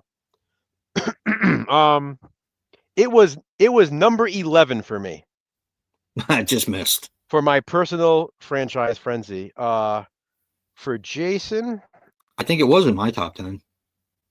it was number 8. Yeah. Yep. So just missed for me, and it made Jason's top 10. Yeah. I mean, I really like that franchise. I think they put a lot of work into it. And I like the different personalities of the direction and the writing coming out in the films. Yeah. So, I mean, if it was one person doing the entire franchise, it might be more steady, but I like the different personalities, I don't know. I think it offers, you don't know what to expect. I guess that's the thing. And that's what keeps it fresh. Exactly. Like I like that. Like you will see The Conjuring one year, and then you see an Annabelle movie the next year, and maybe The Nun the next year. Yep. It's like they spread it out so that it keeps everything fresh. That keeps you wanting more. I hope they do another Nun movie because Hey, Jack. I was really impressed. Hey, Jack. We were talking about you earlier. That is Jack J Super Awesome. That is his new channel name, which is Slasher Uprising. Hey, Kelly. Yeah, definitely a Conjuring fan. Absolutely. I love that franchise. Yeah, it is really good. We'll be talking to Jack later on this month. Craig, I still haven't. You mentioned it to me, and I definitely got curious, but I haven't watched that. I'll pick it up at some point. So I have the But other Hellboy movie, so I'm gonna have to add it to the collection anyway. there's a new one out. Yeah, that's what he's talking about, the Crooked Man. Is it good? Did you like it? Did you like it, Craig? He asked me about it a couple days ago, but I hadn't. I I saw saw it it. I saw it at in. Walmart, but I Yeah, hadn't. me too. Huh. I wasn't sure if it was animated or if it was live action. No, it's live action. That's cool. All good, of course. All good, Jack. All right, you got a big one with number 8 here. Uh-oh. What do I got at number 8? Ooh, I do. I hope Christopher's listening. Because at number 8, we have Texas Chainsaw Massacre franchise at 9.68. So it was just a 20 tenths off of The Conjuring.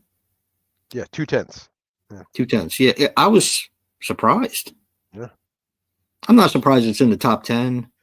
I think it's another one that I'm not surprised in the top 10, but it's like another one that can go either way because it's like there are movies that people love in the franchise and there are movies that people hate in this franchise. I actually like them all. I'm not big on the remakes, Jack. but they're watchable. Yeah. They're just not what I prefer to watch when I put a TCM movie on. Yeah. The TCM, they're interesting in that way. I mean, I watched the beginning. I ended up watching the beginning again at my aunt and uncle's house Did you really? The day we did, the day we did the Christmas. Remember the day I was at the Christmas Village. I was there like all friggin' day. We Yeah, were yeah, waiting for my mom to get there late at night and stuff. So for yeah. whatever reason, my uncle had it recorded from like a movie channel, and he wanted to watch it, so he put it on. So I ended up watching the beginning again. Now the beginning is my least favorite in the franchise. Yeah. And I remember even saying to you, I was like, I'll probably never watch this again when we watched it for Franchise Frenzy. Well, I And sure mean, enough, I watched that day, and I don't hate it. It's just yeah, if I'm going to watch a TCM movie, it's not going to be that one. yeah, I don't like how polished it looks, yeah. and it's just I don't know. Yeah, It it's just even try. worse than the regular Oh, remake. it's like it tries too hard to be gritty. It's like just be Yeah. gritty. So, hey, Chris, Happy New Year. Jack loves the beginning, which I get. I thought it was a little bit more brutal, in my opinion. I know a lot of people don't feel it this way, but I always thought it was a little bit more brutal than the regular remake. I think they tried to take it up a notch, which I appreciated. But I know a lot of people don't think that it's more brutal. I do. Yeah, I'm not a huge fan of the beginning. I'm not really a huge fan of the remake anymore either, although I do Mhm. like Jessica Biel. Yes. Um, but I'm not surprised that TCM is in the top 10. I honestly wouldn't have been surprised if it was even higher. Yeah. You know? Although, like you said, there are movies that people love in the franchise, and there are movies that people don't like in the franchise. Exactly. To me, I like them all. Yeah. But of course, the way we feel about the beginning and the remake, I'm sure it affected the numbers a little bit. But Texas Chainsaw Massacre, I think, was one that was done by like ooh, the most I people. love Leatherface. Let me see here. Yeah, we had almost everybody did Texas. Almost everybody did the Texas Chainsaw Yeah, Massacre. I was So I mean, glad. we had a good sample size for TCM. So it's Oh pretty. I yeah, mean, that one's accurate for sure. I think the only one that didn't do it was Dan. Yeah, Christopher. Yeah. I still haven't seen it. Power Blue. I need to. I'm looking for it. Naked Jessica Biel. I'm a prevert. What can I say? All All right. right, number 7. This was This a was surprise. this was a surprise. It's a pleasant surprise because I'm glad it's ranked as high as it is. Yeah, me too. So the number 7 favorite horror franchise with an average score of 9.63 is Hellraiser. Yeah. Now, here's another franchise like Children of the Corn, Yes. where Exactly like people Children of the Corn. rant and rave about how terrible some of the sequels are. Yep. I've heard people say that overall Hellraiser is one of the worst horror franchises because of the Dimension sequels. Yep. How many bad things have we heard about from Oh, Inferno to Hellseeker to yeah. Deader to Hell World to Revelations especially. Oh my God. Revelations. But guess what, People hate that guys? movie. Guess what? Based on the math, it is number 7 out of 75 franchises. Number Yeah. 7. Yep. It is higher than TCM, than The Conjuring, than Alien, than The Evil Dead, than Predator, than Child's Play. It's higher than all of those. Here's an interesting way to gauge it. When we first started lining up movies for Positive Spin, I had 4 Hellraiser movies on the list, right? There Mhm. was Revelations. There was Hell World. Everyone hates that one, pretty much. There was Hellseeker. And what was the other one? Inferno? Probably Deader was the other one. Yeah. And, just based off of everyone's hate for Mhm. the franchise. And there could have been a couple more. Mhm. So I don't know. I'm glad it's number 7. I am too, because when we watched it for Franchise Frenzy, that was one of the franchises you and I were like, and I don't get me wrong, I've always loved the Hellraiser franchise. But even it's one of those franchises when you watch it, you especially like the way we watched it, it's like, you know what, this franchise is a lot stronger than people give it credit for. Yep. It's like what's the issue here? When you're watching them, it's kind of like They're really not that bad. Yeah, Christopher, I Dead Air is with enjoy them. Carrie. I really do. Yeah, Dead Air is with Carrie Wurr.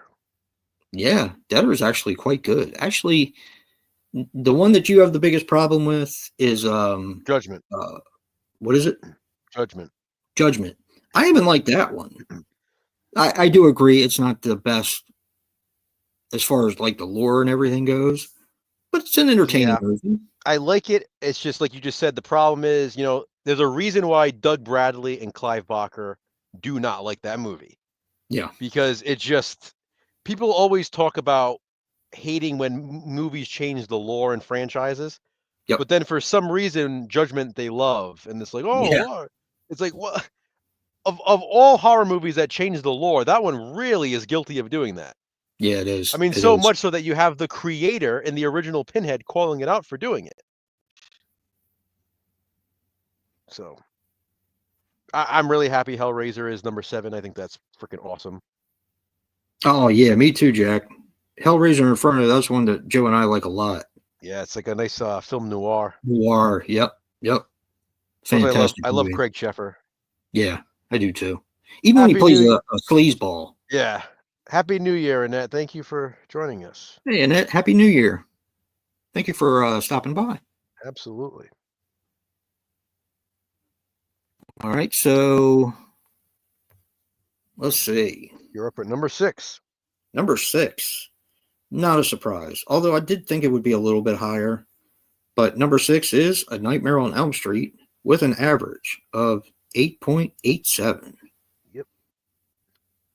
Not surprising, but then again, that's another franchise like Friday the 13th where people claim it's their favorite, but then I don't like this one, this one, this one, this one, and this one. You There you know, they go. don't like 5, they don't like 6, they don't like the remake, you know, or 4. A lot of them have a problem with 4. This I is don't another know. one where I'm surprised that I'm not. I think my surprise with it being at 6 is that you have a lot of people prior to Franchise Frenzy, and again, a lot of people that didn't participate in Franchise Frenzy, so Yeah. who knows? But it's one of those franchises where a lot of people will say, "Oh, A Nightmare on Elm Street is my favorite franchise," Yeah. and yet it's number 6. It's not even in the top 5. So it makes you wonder, like, okay, it's funny that again, I feel like you ask people their favorite franchises. You hear Halloween, you hear Friday the 13th, you hear A Nightmare on Elm Street, you Nightmare hear on Elm Child's Street. Play, even. Like Yep. those four are like 4 big ones where people say those are my favorite franchises. And you have Child's Play at 13, you have Elm Street at 6. Yeah. So that's where I'm a little surprised. I'm kind of surprised it's not in the top 5, but like you said, then when you look at the point of Franchise Frenzy, and it kind of, again, it proves that theory. It's like, yeah, people can sit there and say that it's their favorite franchise, but at the same time, they're criticizing part 4 and part 5 and part 6 and New Nightmare and the remake, and so it's like, well, is it really your favorite franchise then, or do you Craig just knows how I really feel love about the 1 and remake. 3? Craig knows how I Um, feel about the remake. Or yeah, actually, both of us feel about the remake. but think about it. When you hear Elm Street, when people talk about Elm Street, what do they praise? They praise the original. 1, 3. They praise Dream Warriors. Yep. You don't you hear a lot of criticism for part 2. Sometimes a new nightmare too. Sometimes. Yeah. That one's like a divisive one. I feel like people either love it or they're like, nah, it's too long. And Freddy versus Jason too. So But overall, it's like Elm Street, the original Elm Street, and Dream Warriors are like so highly praised. yep. And then the rest are like, oh, so whatever. Freddy's too silly or this and that. It's like, okay, so then Yep. how the hell is it your favorite franchise? You know what I mean? Yep. And again, that's why we have it at number That's why we 6 did here. it. I mean, Yeah. it's the numbers. The numbers don't lie. Yeah. That's the hardest one for me to marathon. Like I can watch the hell out of Children of the Corn. I can watch the hell out of Hellraiser. Yeah. Saw. I mean, how many times have you and I watched the entire franchise of Saw now? Yep, exactly. But by about the 4th or 5th movie in the Elm Street franchise, I'm just that was a nice little layup there, because at number 5 with an average score of 8.37, we have Saw. I'm not surprised. Not surprised at all. I almost knew this would be top 5 because it's another franchise like The Conjuring in that it's still a lot more current than a lot of the others. Like in an odd way. I mean, we had Saw X last year. We have another, we have Saw 11 coming next year. Saw is very, very solid. People seem to love the Saw franchise. There are not a lot of Saw movies that people dislike. Yeah, I mean, like around the middle, like 6 and 7, a lot of people have a problem with. But 6, no way. most of the People love other 6. ones, 6 is one of the most of highest the rated. other ones people Yeah. like, Yeah, 7. Spiral. I would say more like 7, Jigsaw, and Spiral get the most hate. But for the rest of them, they were all pretty solid. Craig Saw 5 is my second favorite in the franchise. Yeah. That's awesome. Saw 5 is awesome. Very, very solid franchise. Love them all. Jack, that's cool.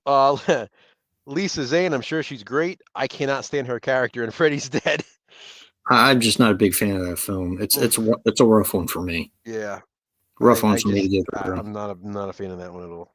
Yeah. Yeah, but Saw, not surprised in the top 5. Very, very strong franchise. That's almost one of the ones that we've marathoned the most. Yeah, I think so. It's very Witchcraft. rewatchable. Yeah. Very rewatchable. Phantasm. Love it. Yep. Oh, well, there's another layup. Well, all right. I'll let you do let me do 4. You can do 3 because there are number 1s, and I'm going to say that. I want you to do 4 because there's a reason. All right, coming in at number 4. Now, I was surprised that this was as high as it is. So was I. I'm absolutely thrilled, and a lot of people did this franchise, so it ranked high for everybody. Coming in at number 4 with an average score of 7.85 is Phantasm. Now, guys, I will tell you on my personal franchise frenzy, this was my number 1 favorite franchise. And it was close to my number 2, but not that close. Yeah. This was my number 1 favorite franchise overall. And by the way, Saw was number 3 for me in my favorite franchise. Mine was close to that. Mine might have been number 2. For you, Saw was number 6. Number 6. Yep. Phantasm was number 3 for you. Yeah. I remember number 1. Subspecies was number 2 for you. Yep. Subspecies was number. Let's see here. Subspecies was number 4 for me. That was close. That's close. Now, unfortunately, not enough people did Subspecies for it to be considered for the top 25. So me, you, and Dan don't know where that would have ranked. Yeah, me, you, and Dan did it. Yeah, for us personally, it ranked in our top 5s. So Brad didn't do that, right? Brad didn't do Subspecies, did he? No, he didn't. He didn't. Okay. So yeah, so at number 4 we have Phantasm. Big surprise. I would say I wouldn't be surprised that if it was just in the top 10, but number 4, pretty cool. Yeah, I was surprised really too. Cool. I was surprised. I didn't even expect it to be in the top 10. I would think it would be like number 9 or number 10 around there. Yeah. But number 4, awesome. Absolutely awesome. Christopher says solid franchise. Kelly says Phantasm awesome. Yeah, Jack they really enjoyed it. Some of them were the first time watches for them. Yep. They really enjoyed the franchise. I was and Craig says Phantasm, not my jam. Phantasm, the original Phantasm is my all-time favorite horror film. So it's awesome. I'm not surprised at the franchise one because I think it's one of the most solid franchises out there. I mean, it's consistent from start to finish. Yeah. It's like one long movie. They all pick up from where the last one left off. Which kind of fits number 3 as far as being a solid franchise and how they're leaking duds. So you can announce it. I will say number 3 is Jason's number 1 favorite franchise in his franchise frenzy. Yep, it is. You tell us what it is. Scream with a 4 or 5 average. Yep. Now, I am Scream at not number surprised. 3. You know what? Okay. Yes, we watched Saw a bunch of times, but Scream is probably the one we marathon the most so far. Yeah. Just because it's fucking awesome. I mean, Scream is just amazing. From start to finish. Am I surprised it's my favorite franchise? No. Because, like I said, I've always loved Friday the 13th, but there are movies in Friday the 13th that I don't particularly, well, there's one I don't particularly care for, but other ones that I would skip. In Scream, there's not one. Exactly. There's not a film I would skip in the entire franchise. Mm-hmm. So, and I'm hoping the next one's going to be just as good because we're going to get that this year.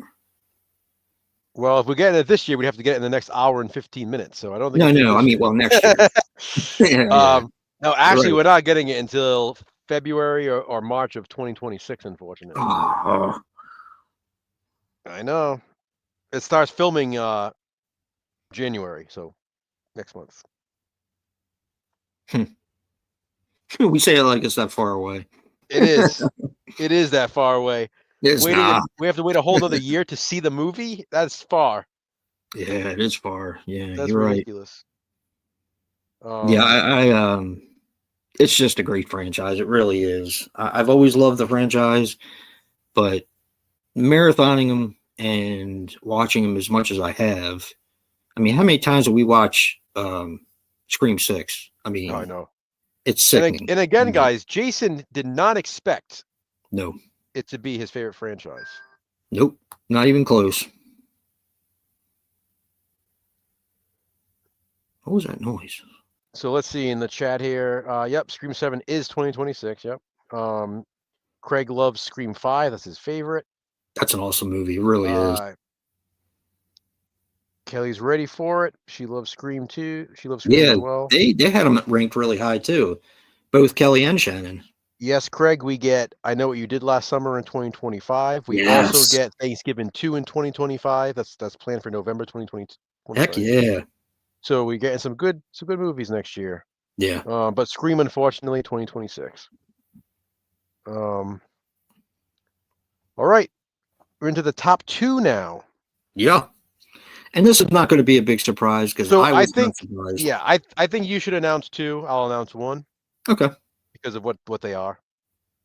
All right. Number 2 is what I thought my favorite franchise would have been. And I still stand by the fact that I do watch movies in this franchise more than any other. And that is Friday the 13th with an average of 4.88. I love Friday the 13th. I always will. And even the movie that I don't particularly care for, that was Jason Goes to Hell, I actually have kind of warmed up to it. And I do have fun with it with the director's cut because the kills are so brutal. But it's just a fun movie. And yeah, I've warmed up to it. So I really wouldn't skip anything, I guess. But there are movies that I tend to watch more than others, like Part 2, Part 3, Part 4, even the first one. Yeah. I'm absolutely not surprised that it's number 2. No. Not at all. Before I forget, Christopher, because he said Scream he doesn't think Scream would be in his top 10. Just out of curiosity, if you can, in the chat, what do you think your top 10 would be, Christopher? I'm curious just because you said no Scream, you said no Conjuring. I'm just curious. I love seeing people's top 10s. Oh yeah, and definitely. that was a fun part for me doing this franchise frenzy too, seeing what came out in people's favorites. Yeah, blew me away. What would be in your top 10? Yeah. Kelly says Friday the 13th is awesome. Yeah. Yeah, Friday the 13th Part 2 is my all-time favorite slasher film, so Mine too. So my all-time favorite horror movie. Not surprised that it's up there. Yeah. Yeah, I mean, again, not really surprised. Friday the 13th that is at number 2, which yeah, pretty chill. Oh, I love Part 5. God, I love Part 5. Part 5 is just a straight slasher movie. I've always loved it. It's just so much fun, and it's just awesome. I'm not going to get nasty. Rob, I unfortunately didn't do everybody's individual franchise frenzies because that just would have been an insane amount of work to do. Yeah. On top of what I already did. So Jason and I kind of did our own and then shared them with each other. That's why Yeah. we know each other's. So I don't know that. I mean, I could do it at some point. If you don't have the numbers yourself, I have no problem doing that. I just, for me to do all everybody's would have been insane. Yeah. So Brad did his at the end of his video, if I'm not mistaken. that means we are at number 1, which is an Number 1. easy guess if you've been following along. And again, it's no surprise. No. Kelly, I hope you're still in the chat because we can probably thank you for this being number 1. And Shannon, too. And the number 1 favorite franchise, according to Franchise Frenzy, with an average score of only 3.55. That's That's great. crazy. That is great. That means on average, movies from this franchise were ranked around the number 3 spot. And rightfully so. Number 1 is Halloween. Yep. So again, no real surprise there, except for the fact that people will say Halloween Resurrection is awesome. Rob Zombie's Halloween Resurrection is awful. Rob Zombie's Halloween is awful. Rob Zombie's Halloween 2 is awful. Halloween's Ends is the worst movie ever. Halloween Kills sucks. It's funny how all of these movies, Halloween 3 is another one that gets a lot of grief. Part 5 too. Halloween 5. And it's 6. funny how all of these movies get so much crap, yet it's the number 1 favorite horror franchise based on these numbers. So again, what I say is it can't be that bad. Yeah. I mean, as a franchise, it's like Friday the 13th for me. That's why I always said that Halloween came very close to Friday the 13th because, you know, I like all the movies in the Friday the 13th franchise. Every single one. Even Resurrection is not as bad as people claim it is. But there are some movies that I would probably skip if I was doing a marathon. Yeah. So that's just the unfortunate truth. You and I both watch Resurrection every Halloween. It doesn't feel like, for me, it doesn't feel like Halloween unless I've watched pretty much all of the movies. You know what I mean? And we do that because we watch Turner Classic all the time. I mean, not AMC all the time. Yep. Or ISC. They do it too. So yeah, really not surprised by that. I don't think anybody will be. But the numbers are the numbers, you know what I mean? I know Alien ranked really high for you, Christopher. I remember that. By the way, on our individual, Halloween was number 5 for me. I had Phantasm, Scream, Saw, Subspecies, Halloween, Friday the 13th, Hellraiser. Those were my top 7. Wow. My number 8 was Night of the Demons. Jason had Scream at number 1, Subspecies number 2, Phantasm 3, Friday the 13th at 4, Halloween at 5, Saw at 6, Puppet Master at 7. Hell yeah. And that makes sense because those are the movies I watch the most. Yeah. So I think Jason cheated though, so it doesn't count. I did. I cheated. Let's see here. Rob, if you're still there, I can actually do yours really quick right now. Let's see here.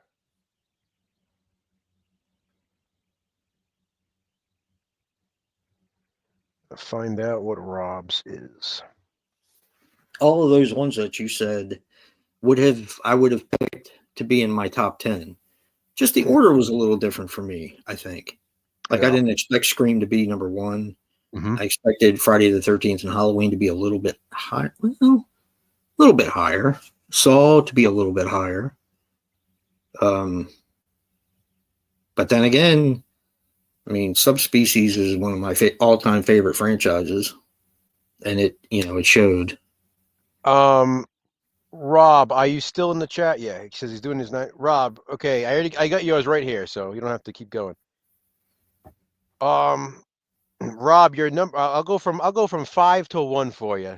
Yeah, I'm curious. Build some suspense. In 5th place for Rob, he had Phantasm. I'm surprised. In 4th place, Scream. Nice. And number Another 3, solid franchise. And number 3, A Nightmare on Elm Street. Interesting. At number 2, Halloween. And at number 1, I know what it is. Friday the 13th. I knew it. I knew it. I knew it. Yep, I knew it was going to be Friday the 13th because he rated some of those really high, and I was like, "Wow, that's cool." He has a lot of nostalgia for that franchise, like we do. Yeah. I mean, even Part 8 he ranked pretty high, if I remember correctly.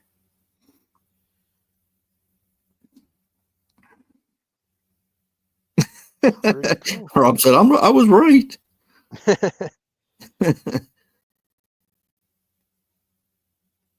Let's see. Thoughts on the new? I knew what you did last summer. Any excitement for it? Oh, definitely. Any kind of sequel or requel or reboot or whatever you want to call it. I'm always excited for something like that because I feel like that's a franchise, and this is just my opinion. I feel like that's a franchise that's pretty hard to screw up since they already made 3. A lot of people hated Part 3. And, I know. I like it, though. Yeah, I love it. A lot of people didn't like Part 2 that much either. I love that one, too. I like that one, too. So I feel like, for me, it's going to be pretty hard to screw up. Because it has a formula.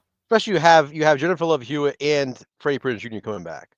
Like, how cool is that? Technically, what more do you need? No. I mean, yeah. The other 2 are dead. Yeah. So I mean, not real life. Don't get me wrong. You said I think everyone's dead. Isn't he dead? Yeah. Isn't she dead? I said it tonight, and Corinne laughed at me. People in the chat. Jason and I watch a lot of movies together. Obviously, yes, we do. I cannot tell you. I cannot tell you how many times we watch a movie and we'll see a random actor or actress, and Jason will say, "Isn't he dead? Or isn't she dead? Didn't he die?" and like 9 times out of 10, I'll be like, "No." And this was another one tonight. So Corinne and I were watching some kind of entertainment show, and they were talking about it was YouTube, and they were talking about Boy Meets World. The main character, Corey, which is Ben Savage. Ben Savage, yeah. And his older brother, right? Talking Ferrell. about the way his character shifted, like in the beginning of the series, he was very serious, and he was dumb. Yeah. And then he was like a big dum-dum. Yeah. And then I was like, I think he's dead. Oh my God! I looked it up. And nope, he's still alive. He does the Boy Meets World podcast with Topanga and Sean. I'll Topanga her. She's got like breast cancer or something. Yeah, she's apparently she's doing okay though. So that's good. That's good. Yeah, Christopher. Apparently she's not. And Olivia Hussey died. Yeah. Hey, Dr. Rotz, how you doing? Happy New Year. Hey, Dr. Rotz. That's cool. Thank you for stopping by, man. Yeah, Olivia Hussey. Now it doesn't feel so bad watching Romeo and Juliet. Mistress Jen. She watched it. Yeah. She just watched Romeo and Juliet. My views went up like massively on that controversial view video. Really? Yeah. I haven't checked. After she died. Yeah. It's just a shame, Hey, and Eric. I'm not going to say what you said, so. Hey, what's happening, Eric? Psycho 4, yep. Yeah. Showed us her naughty bits in that one, too. Oh, yeah. Psycho 4. Psycho 4, Turkey Shoot, and Romeo and Juliet. Wait a minute. Was she new to Turkey Shoot? Yep. All right, I got to watch that again. Well, we're supposed to do it for something. We have it on one of the lists for one of the movies. I think Controversial View. How come? I don't remember. I have to look. Okay. I pulled it like a year ago for controversial video. I didn't, so I I'll have know to because pull you it when kept I'm up saying you there. said you needed to find it, and then you never did. Well, who released it? Was it Synapse or Severn? I don't know. I have the Anchor Bay. Oh, that fucking does me a lot of good. Yeah, Let me look. I have the Anchor Bay. I remember getting that on sale when it was like a Black Friday sale a few years ago. Or, well, more than a few years ago now, but Oh, I still have to pull. Well, I know where it is. I just have to get to it. Blow up. yes, you do, because I I really can want to literally, touch I can literally see it. It's like in the corner on this shelf, and I have all these boxes and stacks in front, so I just can't get to it. it.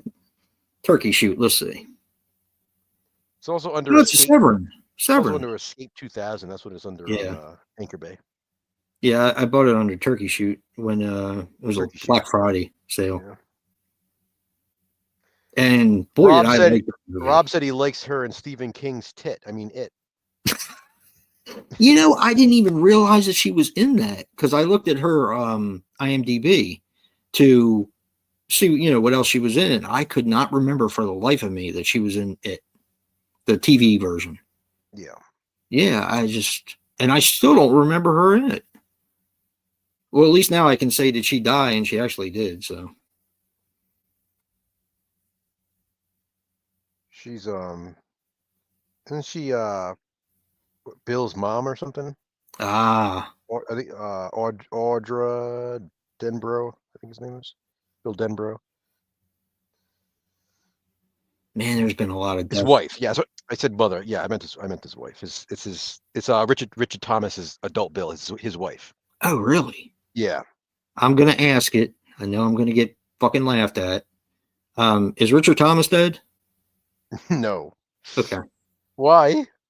Well, there's been a lot of death in Why? it. I But why mean, do you think everybody's dead? you lost John Ritter. You lost the guy that played the head of Night Court. He's gone. Now you lost Olivia Hussey, which I didn't even realize was in the fucking movie. And I'm sure there's got to be other people that are gone now. They're all Yeah. gone, all of them. Oh, now I don't think that Pennywise is gone yet, but I heard he wasn't doing very good. I heard Well, he he had hasn't been doing like it for a while. I strokes, mean, didn't he? he had a stroke years Yeah, ago. yeah, Poor guy. yeah.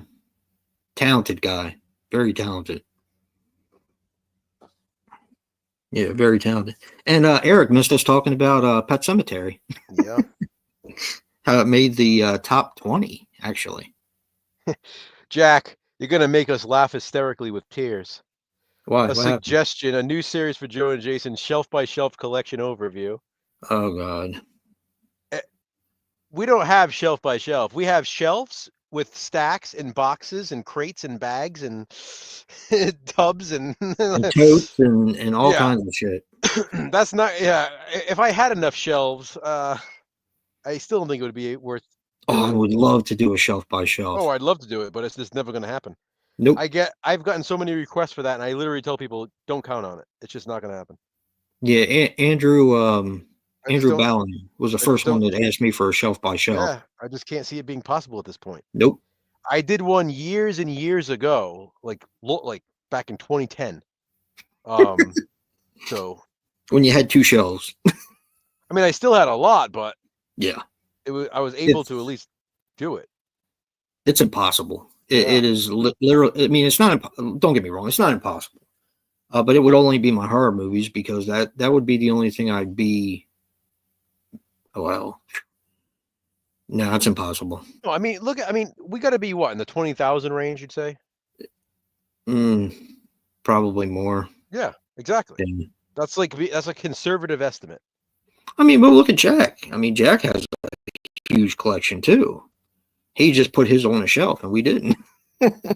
I just don't. I mean, I have the smart route. The shelving units I have though are full, and then on those shelving units are stacks, and they're like 2-3 deep on some of the shelving units that can fit it.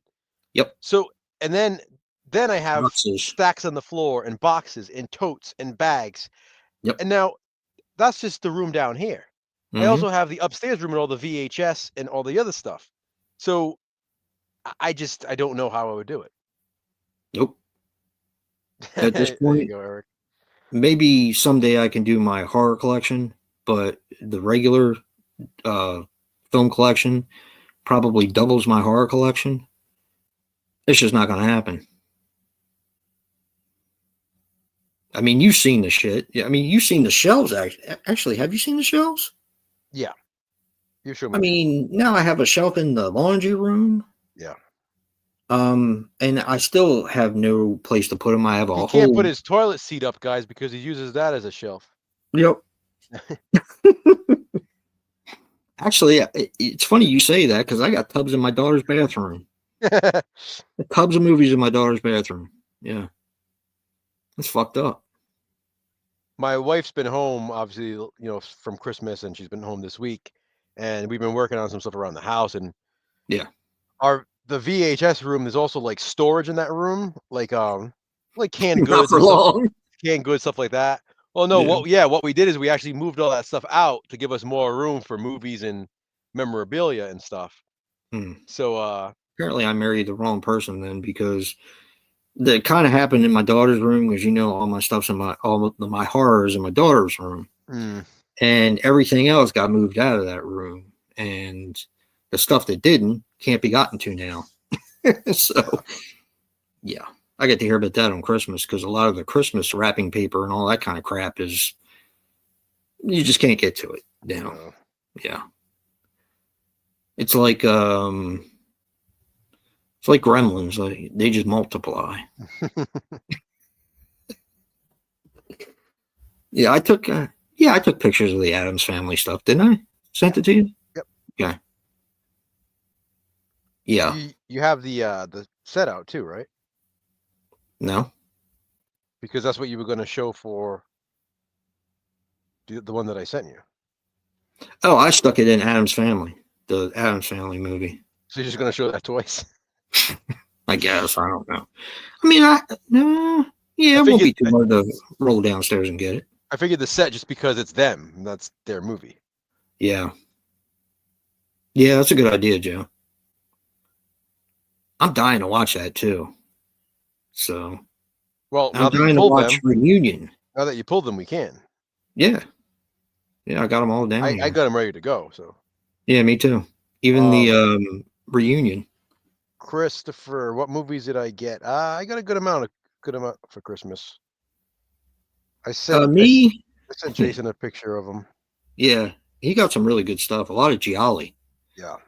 It was a holly jolly Christmas indeed. We didn't do Christmas this year, so things have been difficult. Jason turned Jewish. I did. No, we have stuff here that's a little bit more important that I got to take care of. That a little bit more important than Christmas. So we just decided, in light of everything going on, we would just kind of keep it simple this year and just make it about getting together with family, and that's what we did. So Eric comes out on January 21st. What? Substance. Yeah. January 21st. January 21st also has Smile 2. Yeah. Curious about that because I didn't like the first one. Yeah, me either. I'm definitely curious about that one.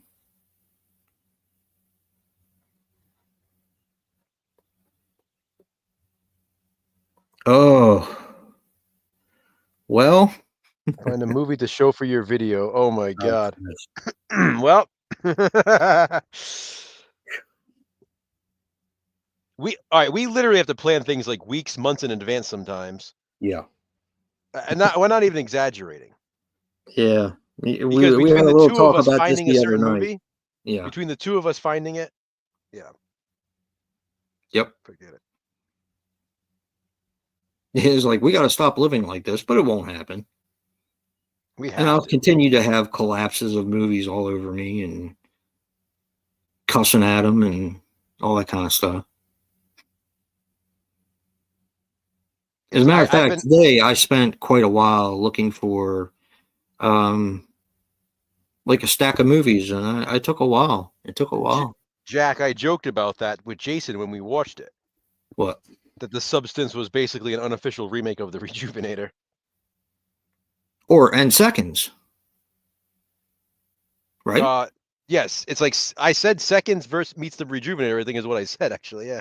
I like the Rejuvenator, and I'm actually surprised that hasn't gotten a release yet. You sent me that, I think. Yeah, I did. That's right. I like that movie a lot.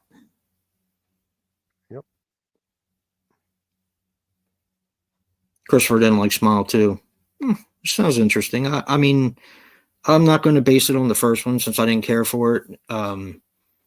I'll always give the second one a try, even if I'm not a big fan of it. Yeah. We got a lot of movies coming up in our 2022 and 2023 re-ranking. That should be pretty interesting. I think I pulled them all now, I think. Because the last two I had to pull, I got today, I think. We'll have to go through them because we were just kind of spitting out names. Yeah. So I had this out today. Okay. And I actually checked both this one and this one, and the difference was 10 seconds. And I'm sure that's just the recording that they used. Yeah, it's just the same thing. Yeah.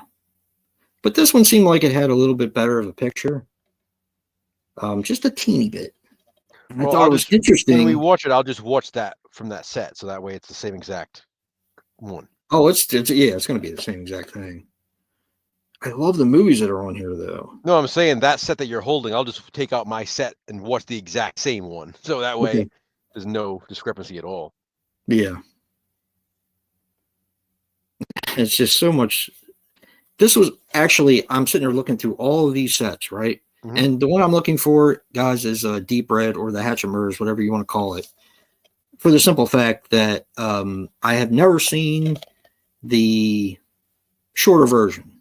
I've only seen the one that's like 2 hours and 6 minutes, 2 hours and 10 minutes. Too long, actually. Yeah. So I've never seen the shorter version. And we decided we're going to watch it because I am not a fan of Deep Red. Me neither. It is too long. Yep. And I'm hoping that maybe this might persuade me different. I even watched the doc, and Joe knows about this, but I haven't watched a documentary on my Tenebrae Blu-ray called Yellow Fever, which is about the rise and fall of the Gialli. That sounds like something else. I know. But that's what it's called, though. It's called Yellow Fever. So I watched it, and it was cool because I got a couple of suggestions of other movies to check out, which I'm going to do. And, watching Tenebrae and being a big fan of that one and watching opera, and most people who know me know that that's my favorite Argento movie. Watching Deep Red was a big old womp womp. Yeah, it was. Oh my God. Mark, I want to thank you. Mark watched the controversial view for House of Wax. Did he? So thank you for doing that. Yeah. Christopher, I think I can answer for both of us. We both have more DVD than Blu-ray, simply because DVD has been around longer. Yeah. And we pick up a lot. We pick up pretty much anything horror that we find at thrift stores. I know both of us do. Yep. And many times it's DVDs. I mean, you find Blu-rays too, but yeah, you go to a thrift store, 85% is going to be DVDs, if not more. You know what I mean? So definitely more DVD than Blu-ray, just because, again, it's been around longer. Jack. Jack says he freaking loves Deep Red. Yeah, I mean, I'm glad you're saying that because I want to know why. And it's not a judgment. I genuinely want to know because we went into it very excited. So another reason why we want to do the stream tonight is in 45 minutes from now. Holy shit. It's going to be the new year. And the very first video for our brand new challenge, our biggest challenge yet, which is the Video Nasties Challenge. Yep. is premiering at midnight. Yeah. Now, Deep Red is one of the video nasties. Yep. So we already, we got a head start obviously on doing the videos for the year, and we had to watch Deep Red for the video nasties. I got to say, Well, I was pretty. let me preface this by saying that we're not doing them in order. We just kind of decided to, in order for this one, because we had to do the other ones in order.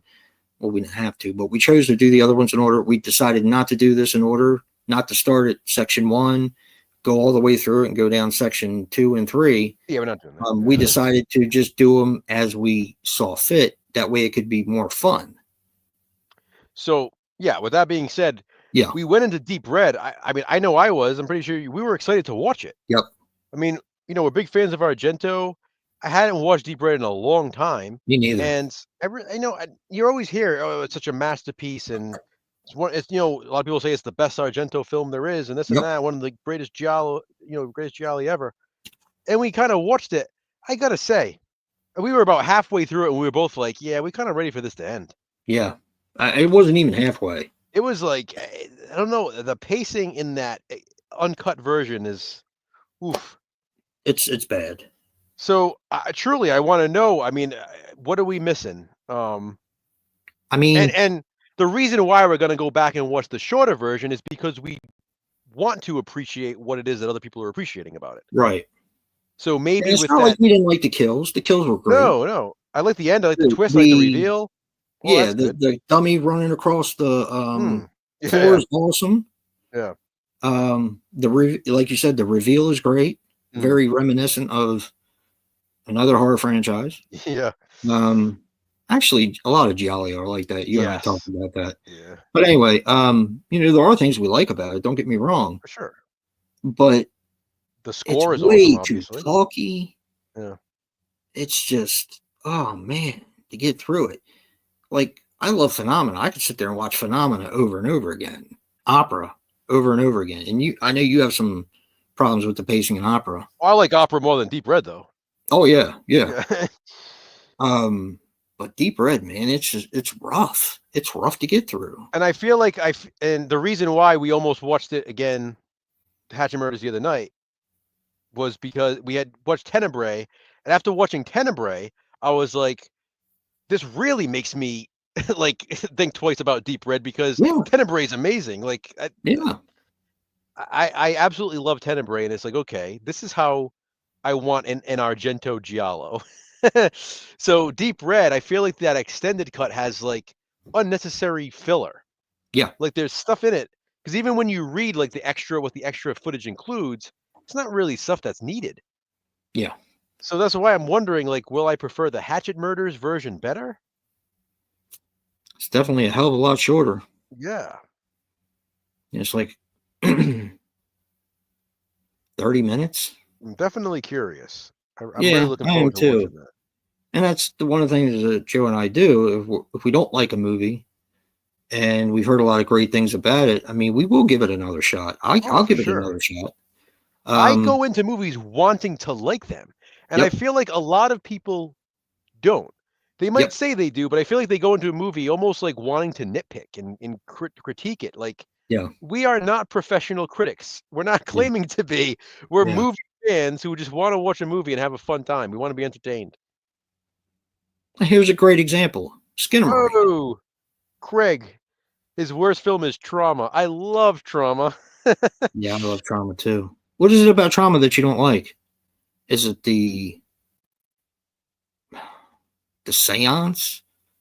Is it Asia Argento just starting to act? The underage nudity of Asia Argento. Yeah, that too. I don't know. I feel like it's so freaking atmospheric, and Piper Laurie is really good. Oh, the atmosphere is great. The whole storm, the rain, I love it. Yep. Christopher said the worst film is Phantom of the Opera. I love Phantom. Oh man, Joe and I are going to be doing that for a positive spin. As a matter of fact, I sent him the DVD specifically to do it for Positive Spin. Yeah, I love that movie. Oh my god, talk about that's the Julian Sands one, right? Julian Sands. Yeah. I remember watching it for the first time because that was one I was a little late to the party on. Like I said, I saw it. I just don't remember. I rented that on VHS. Yeah. Everyone trashed it, right? and I'm watching. I'm like, Hmm. okay, why is everybody trashing it? This feels like more of an Argento film than some of the other ones. Yeah.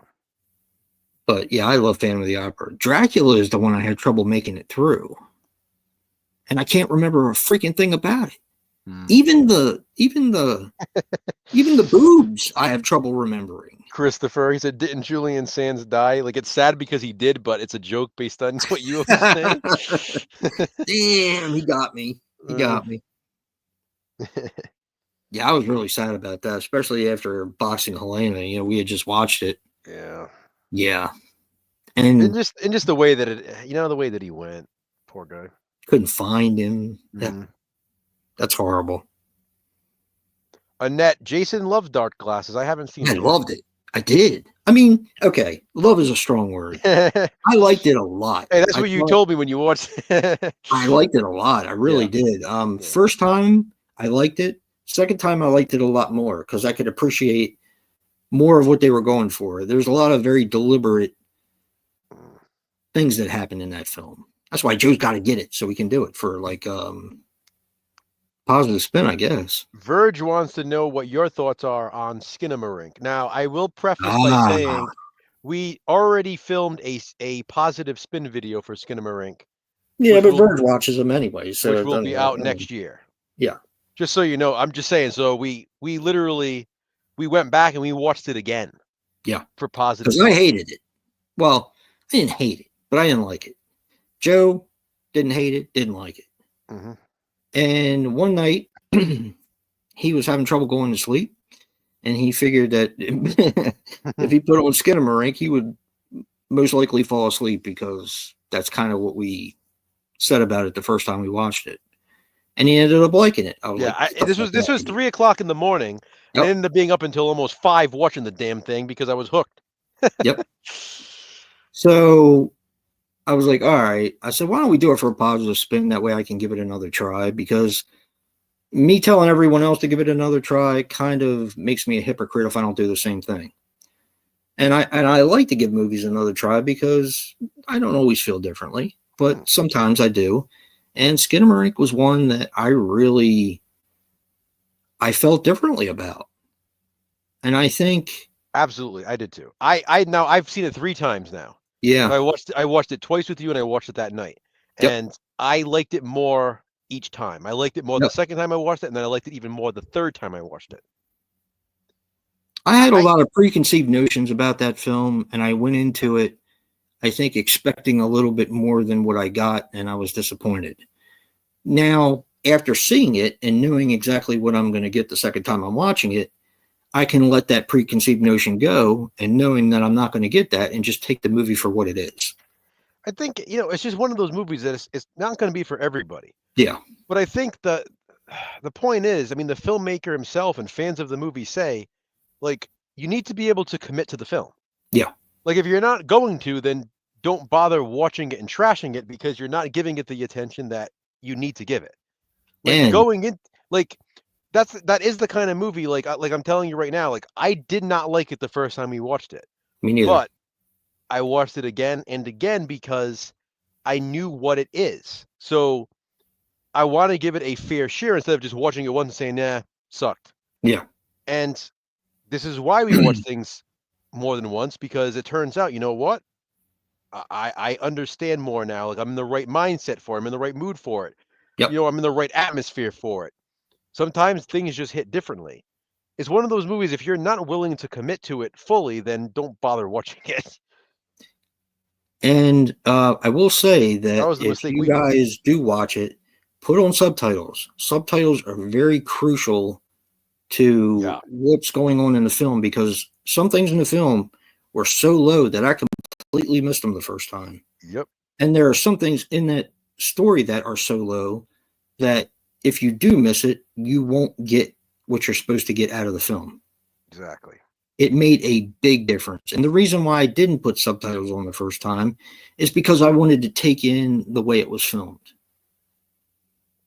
But the second time I put on subtitles, and it really kind of changed the way I feel about it, because there are some things that are very hard to hear. So Rob, we actually were just talking about Torso the other night. We're gonna be watching that again yes, soon. yeah. Craig, I'm surprised to hear that. I think Intruder's a really fun slasher. I love this. I love the supermarket location, and I love the kills. Did he not like it? He said it was one of the worst rewatching. Oh, his least favorite recent rewatching experience was Intruder. I did not like it when I first watched it. I didn't Yeah, like Intruder. I'm surprised. Remember that? I Yeah, told you about that. Now I fucking love it. And that was one I didn't watch with anyone. I just decided to pick it up when I was at a store. I saw it. I picked it up at a thrift store for really cheap, and I put it on and watched it after like 20 years, and I was like, wow, that's pretty I mean decent slasher. the location alone. It's in a grocery store. I love the kills. I remembered everything about the movie too, so I don't really know what I didn't like about it the first time. Yeah, Maybe it was the reveal. I maybe because it's so obvious. Yes and no. I mean, and plus, Bruce Campbell didn't have. I expected him to have a bigger part in it, and he really didn't. So because of your unrealistic expectations, you crapped on the movie. Again. No, I know. It does. It happens. It's true. It's exactly the way Skinamarink was, because I'm going to be honest, the trailer disturbed me a lot. Great trailer. For Skinamarink. Yeah. So I went in with very high expectations of wanting the piss to be scared out of me. And it was just like, womp womp. Like I said, you have to empathize. Like, it's one of those movies, like if you can empathize with characters, and some people just can't do that. Like, it's not an insult. People literally don't have the ability to sympathize and empathize with others. Like, it's like a natural thing. Some people have it, some people don't. Yeah. And especially when it comes to watching movies, if you can't empathize with especially child characters, then it's not going to bug you at all. I mean, you have to put your mind in the mind of a child when you watch that movie to be affected by it. Yeah. Like, imagine being that young and you're in a house, your parents disappear, the doors and the windows in your house disappear, you're trapped with this entity telling you to do bad things to yourself. Yeah. And then you see that it's 100 and something days. It's like, holy crap. It's like nightmares you would have when you're a kid. Yes. So like you said, Joe, you have to put yourself in that mindset. Yeah. Having those kind of nightmares when you're younger. Yeah. And it really does work. Exactly. It really does work. Yeah, I like Intruder. Southern Comfort. Yes. Oh man, that movie is so good. That's another one we should. I have the Scream Factory of that one. See, I never got the Scream Factory because I have the I think it's the MGM DVD. Oh, Vinegar Syndrome released it too. Yeah, they did. I figured, I doubt there are any like other cuts on there. Please tell me there are not. Scream Factory has 3 cuts. Now I know he's bullshitting. No, I'm serious. It has 3 cuts. Never. It has the unrated cut, has the R-rated cut, and has the all nude version. Now I know you're bullshitting. The all nude version. It's a bunch of guys. I don't want to. No, see it's all females. Yeah, they did the same thing with surviving the game or whatever it is. You get to see Ice-T's dingling running all around the forest. Damn. Oh man, New Year's Evil. That movie sucks. I love that fucking movie. We watched that a few years ago for New Year's Eve. Evil. I love that movie, and I don't care that you see the guy's face. I don't care. I just love it. I remember you saying that. Well, a lot of people said that it's spoiled too quickly. I just think he's slick, and the movie is just fun. It's a time capsule. It is. It's just like, why did they? It was unnecessarily spoiled quickly. They didn't have to do that. Yeah, I guess. I mean, I just think it's such a fun slasher movie. Yeah, but there's plenty of fun slasher movies where you see the killer. It's just one of those movies where it's like, is he supposed to be revealed or not? That's the problem with it. Exactly. So you're thinking, it does play a little bit of a mind game with you.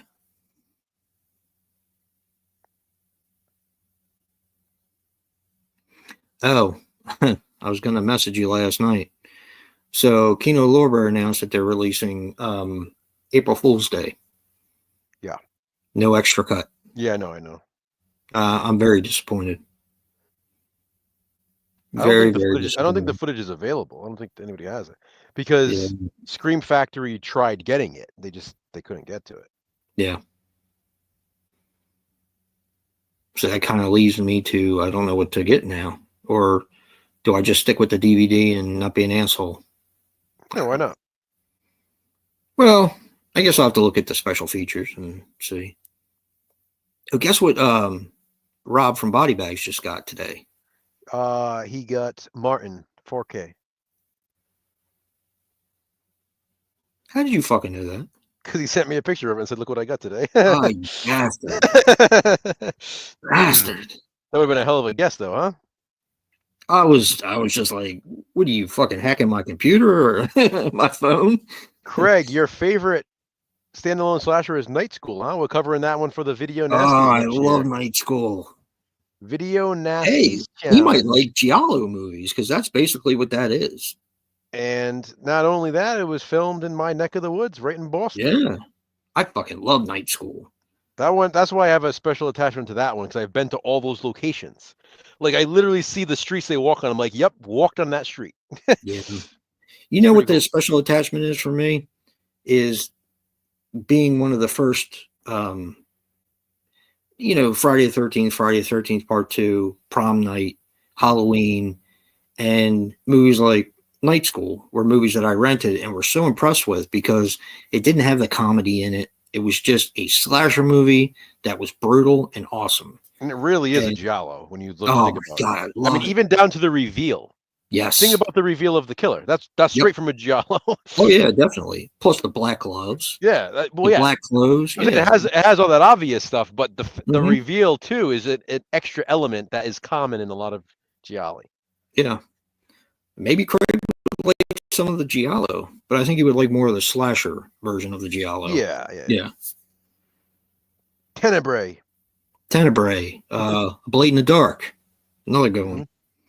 You'll Die by Midnight. Although, actually, kind of fitting for now. Less than half an hour until the new year. Yeah.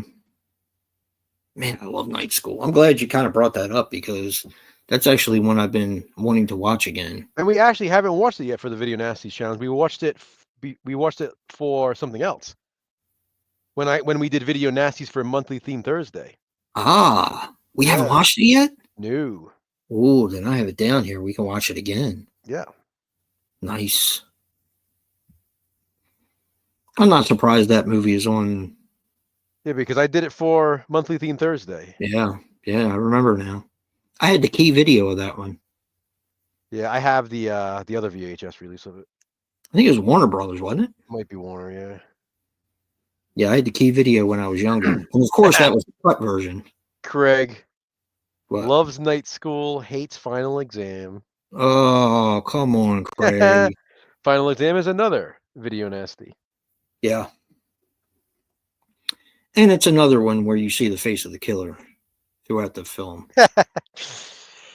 I love that movie. There's Jason doesn't like being surprised. He likes seeing the faces of the killers. I just think that guy is creepy.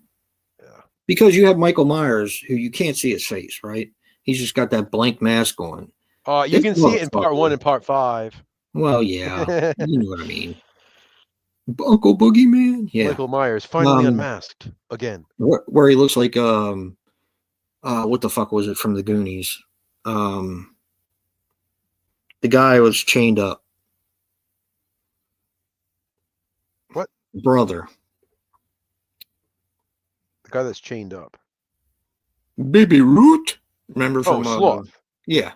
He looks like Sloth in that one. Oh yeah. When he takes off the mask. It always reminded me of Sloth. But anyway, Final Exam, you see the killer's look, and he's just like brutal as hell, and he's like no expression. Love it. Verge, yeah, The Clown at Midnight. I like that movie a lot. Margot Kidder, good Yeah, I gotta slasher. get that. I have that one on VHS. Curtains is good. Yes. Curtains is good. I prefer Yeah. roast beef curtains though, but Curtains is good. Rob, what do you think of Death Screams? I like Death Screams. I also have it on VHS under House of Death. I think it's the other Wait a title. minute. Death Scream is the one that Arrow put out. Yes, I also Was have it? it on a. I also actually I have it with the Hatchet Murders on a slim case release. I have that cut grave, that tomb Yes. multi-pack. Yep, has that on there. It's cut. Yeah. It doesn't make a bit of sense, Yeah. but I love it. I love it when it makes sense. Annette loves curtains too. Yeah. One of the best masks in slashers, in my opinion. Oh, the hag mask. Hell Yeah. yeah. Yep.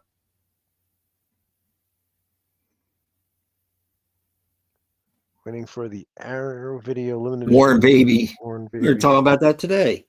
As a matter of fact, here you go, Joe. This kind of all ties to Warren Baby. I was watching one of those videos where they go in a house where somebody either died or they're getting ready to demolish it. Mhm.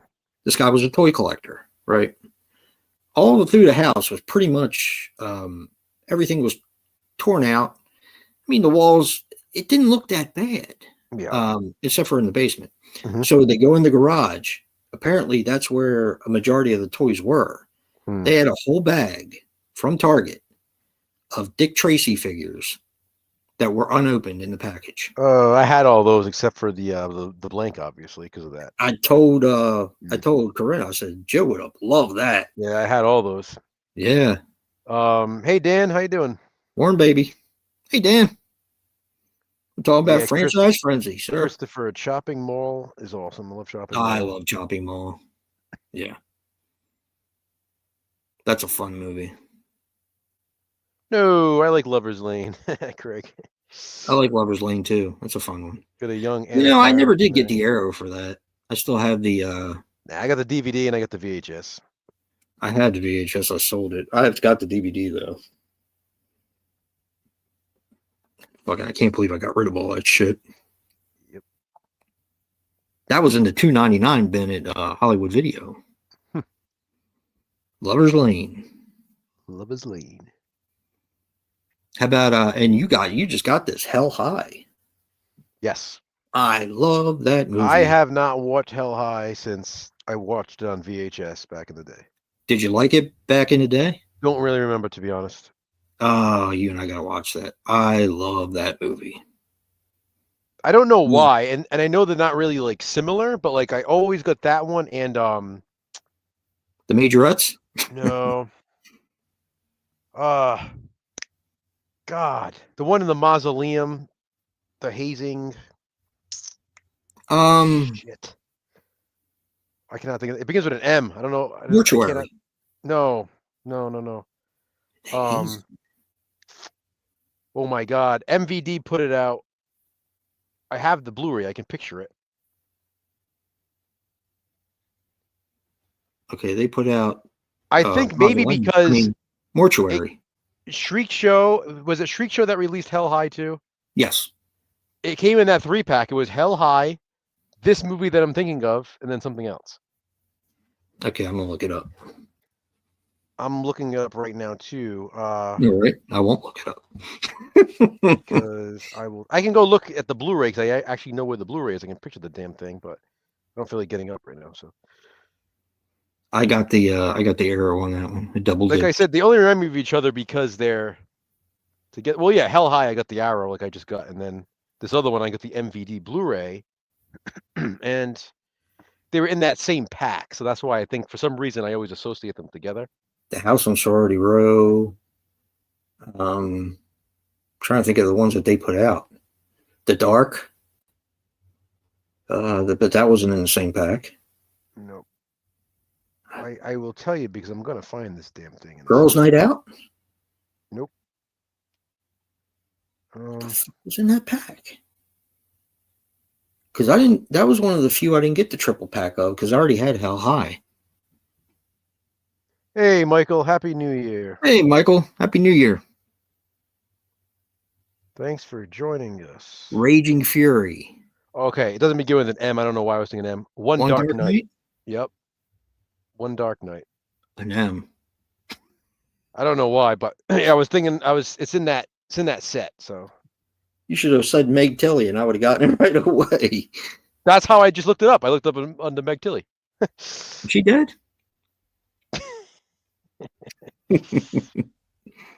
Hey, Verge, got it. One Dark Night. Christopher, Butcher Baker, Nightmare Maker will be part of our Video Nasties challenge, so that's coming up too next year. Yes, I like that movie. Yeah, Michael, we got to do these more. Yeah, We we're going to be already say doing a few of them in January. we So got quite a few. Yeah, we got quite a few streams coming up this month. yeah, going to have some fun. We're going to try not to slack off like we did last year. He said slack off, by the way. Yeah, Slack. Ghostface from Scream. Yeah, that is the reason for not having everything in high definition. Yeah, another reason you get this killer spoiled for you right away. Yep. Yeah, I got the Blu-ray for Mortuary, Mm-hmm. and I knew it was Bill. He is actually dead. So Bill Paxton. yeah, Bill Paxton right away. Yeah. Now, when I watched it on, you just spoiled it for everybody who hasn't seen it. Oh shit! Now the VHS copy of that, you don't know who the hell it is. Exactly. I have the VHS. You can't tell. And talk about a great commercial for that movie, like a great trailer. It's Michael Berryman, not even in the movie, digging in the ground, and it just doesn't make any sense, but it's awesome. Michael Berryman. Sleepaway Camp is another example. You can clearly see in the Blu-ray.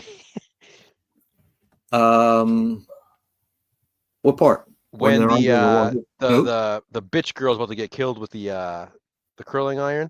Oh yeah, it's a screen. It's Ricky standing there because they wanted you to think that it was Ricky killing. Yeah. So they have Ricky standing in the place of Angela. So even though you're not seeing Angela, you're seeing Ricky when you're not supposed to see anybody. It's supposed to be in the shadows. Yeah. So later on, when the reveal happens, it's kind of confusing. If the first time you're watching it is on Blu-ray, you're gonna be like, wait a minute, I literally saw Ricky earlier. The first time I watched it, I questioned my life choices. Young kid, basically mouth hanging open. It's like, what the hell is going on here? Now I've seen some slashers, but never one like that. Why'd you have your mouth open? I was in complete awe. You were licking your screen, weren't you? I was. Yeah, Dan, that was Bill Paxton in Mortuary. Yep, Bill Paxton. Bill Paxton's in another really good slasher that Jason just recently decided to like, and that's Frailty. Yeah, I didn't like that one either when I was younger.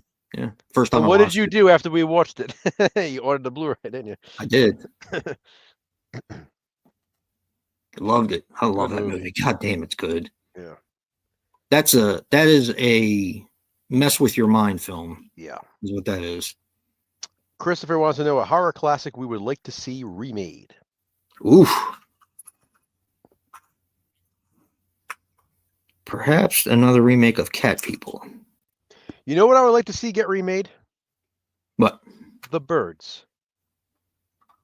That could be fun. Can you imagine? And I know people hate CGI, but I mean, that's the problem. I was going to say CGI would be a problem. So that would be. I'm just saying, if there was a way to do it without CGI, I'm saying like it would be cool to see a modernized version of The Birds.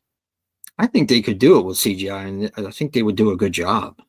I mean, look what they did with The Dark Half. What else? I'm trying to think.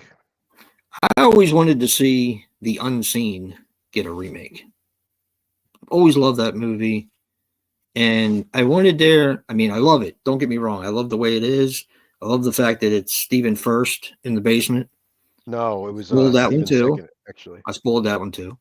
But I always wanted it to be a monster. Annette, they have a sequel to The Birds, but no remake.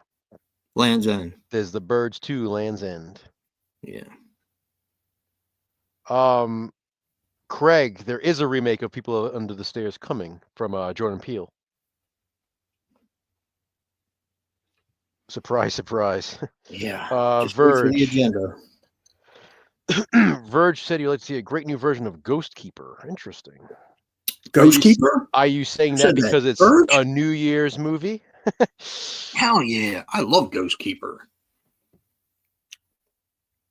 A lot of people think that they should have showed the Sasquatch more, but I think that was the big reveal at the end. Oh, you just spoiled that one for everybody too. Yeah, I did. Kelly would like to see a remake of The Birds. Yeah, that would be cool. You know what we should get? A Return shot-for-shot remake of Psycho. Yeah. Return of the Living Dead is a direct sequel to the first one, from what I hear, Rob. That's done by somebody that I wasn't quite sure about. Who is it? Dustin Ferguson. No, I'm only kidding. No, we talked about it, and I was like, oh. I wasn't sure if it was going to be any good. I forget. Yeah, it is somebody that's. Yeah. Peeping Tom. That's a good one, Christopher. That is actually a really good one. Yeah.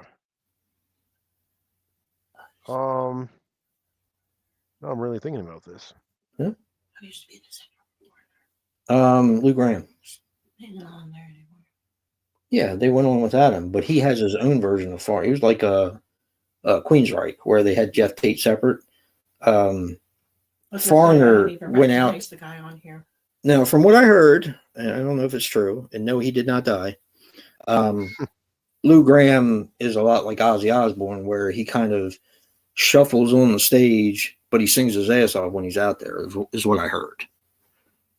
So I've never seen him. There you go, Jason. Dan says a remake of Fade to Black with updated movie references.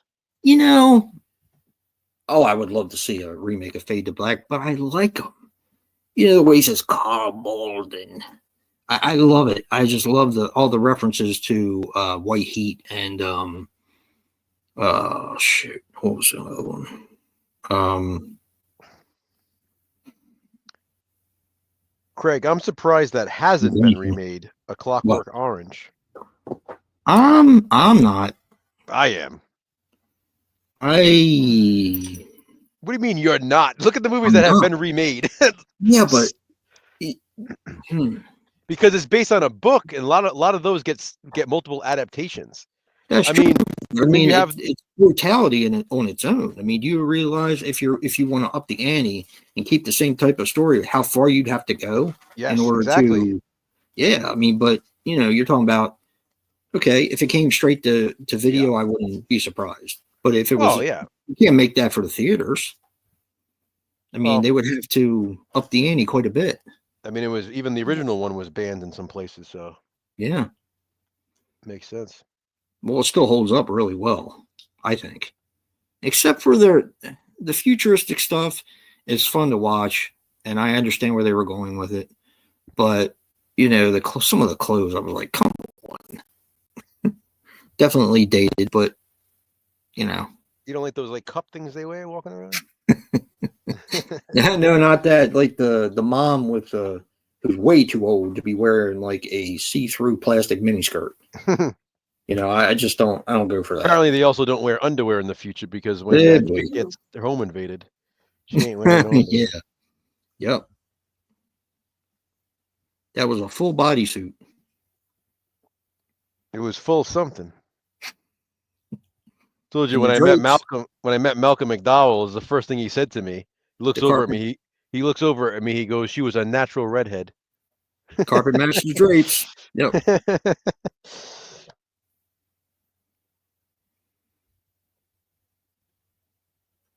Yeah, I am kind of surprised too, Rob. I had heard that there was going to be a Jaws remake, and then nothing. I'm not sure if that's good or bad, but yeah, that's the problem. I feel like it would be a CGI.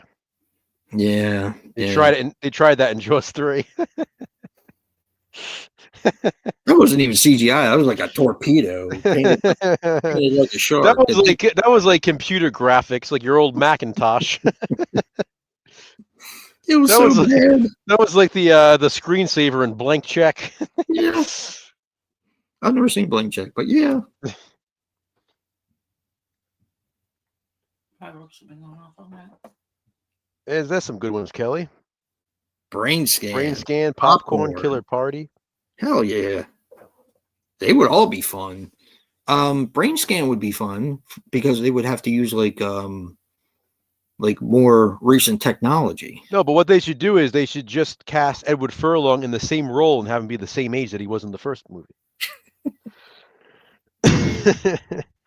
He's a little roadworthy, a little road weary rather. Deep Blue Sea. Yeah, they were cool. I love that movie. I saw that in the theaters. That was a fun watch.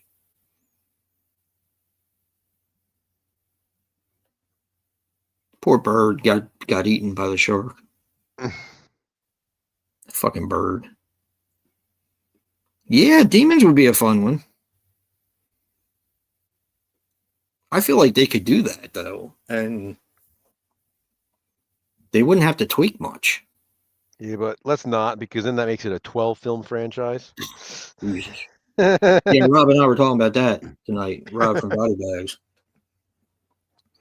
We're talking about Demons, and because he brought up the Crazies. Yeah. And also La Casa. La Casa. Maximum Overdrive.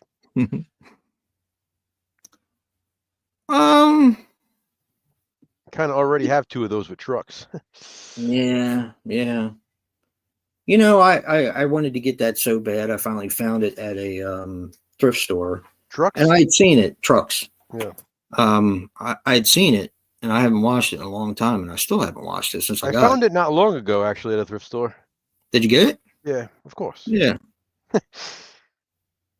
I mean, it wasn't a bad movie that I remember, and I knew a lot of people had a big problem with it.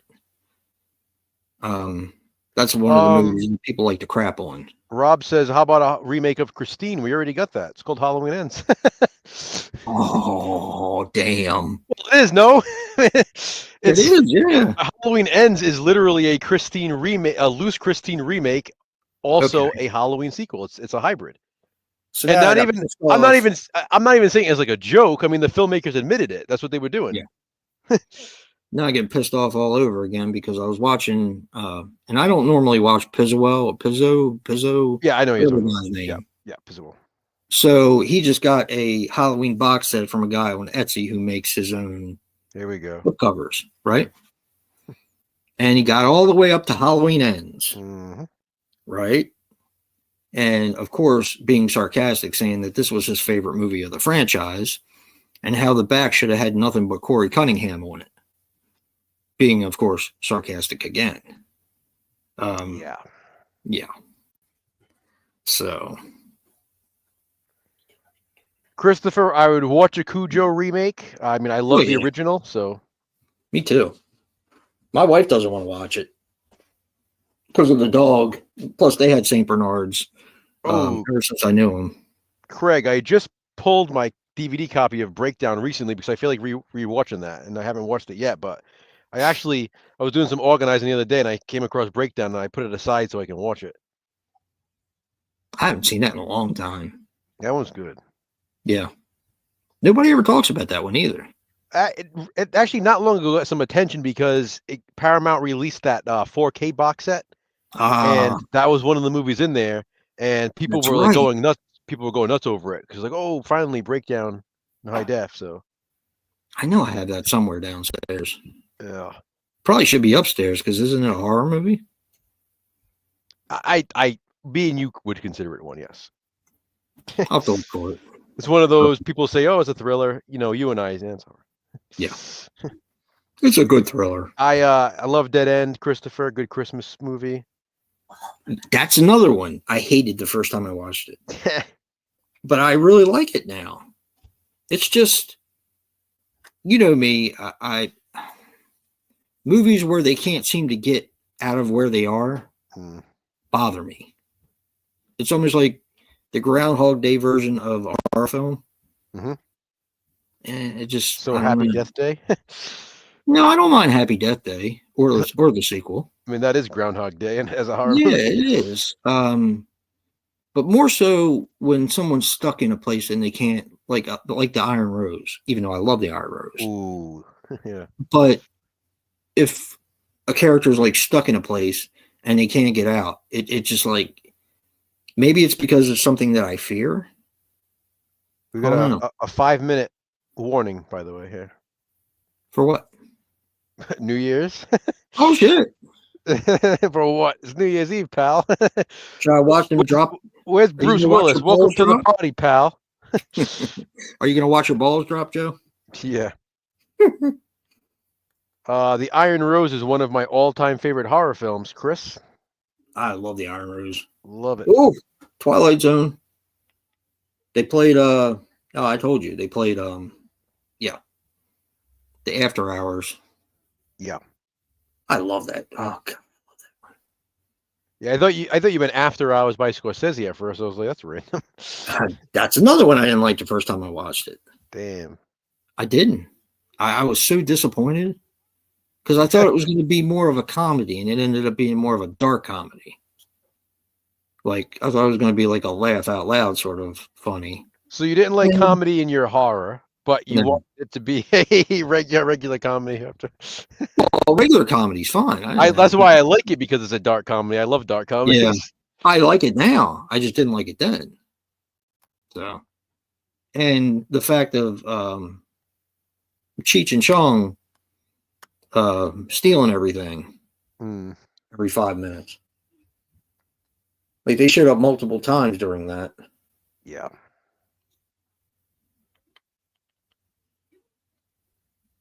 But I do. I like it now. I have it somewhere. I don't think it's in my horror collection. I mean, not like Fat Man or anything, you know. Mm. Rat bastard. Verge. That's with Harry Hamlin, right? Susan Day, maybe. I do. What's that? Clash of the Titans? Disappearance No, I've never seen that one either. has Harry Hamlin. I think it's Susan Day. Is that a horror movie? It's like it's a made-for-TV horror movie. Now, see, I knew Harry Hamlin didn't die. It's like a ghost town kind of movie. That sounds like fun. I think it's like New Horizon that released it. Is Susan Day naked in that? TV movie, no. Uh-oh. 3-minute warning or something. Womp womp. Yep, 2-minute. Womp womp. Womp womp. Yeah, Kelly. That's the Watch the one. ball drop. As Ray Weiss and Lynn Shay.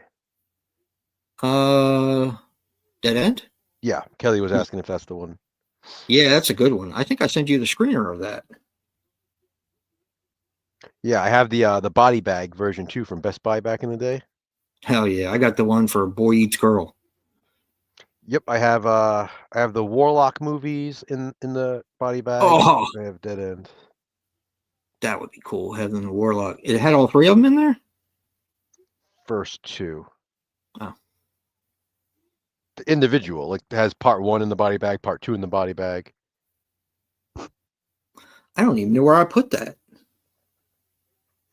Yeah, Verges. We got 1 minute, guys, until New Year. Yeah. Well, not yet. It still says 11:58 here. 11:59, motherfucker. Up 59, 58. Here we go. Get that countdown ready. Make myself more comfortable so my balls can drop.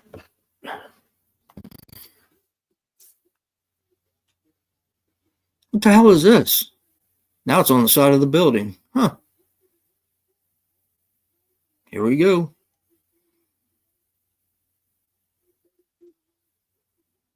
Only 32 seconds until Video Nasties.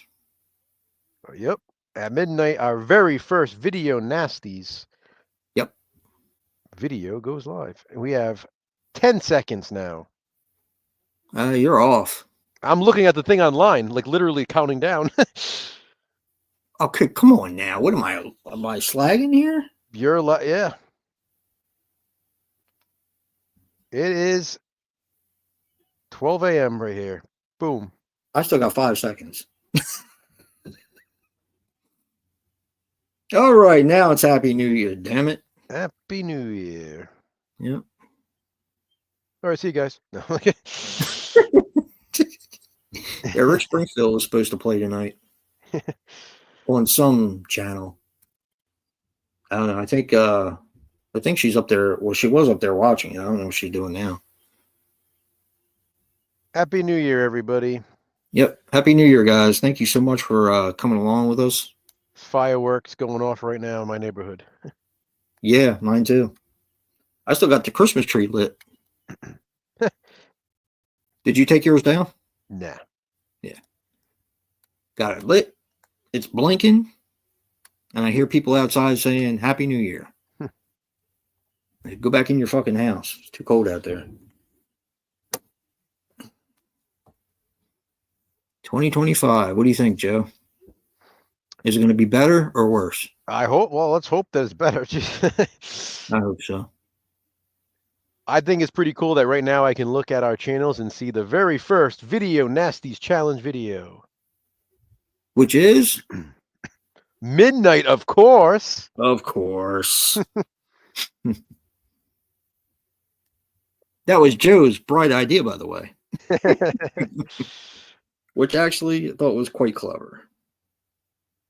What a way to start it off. Yep. Hello, 2025. Pretty crazy. Gotta be a better year.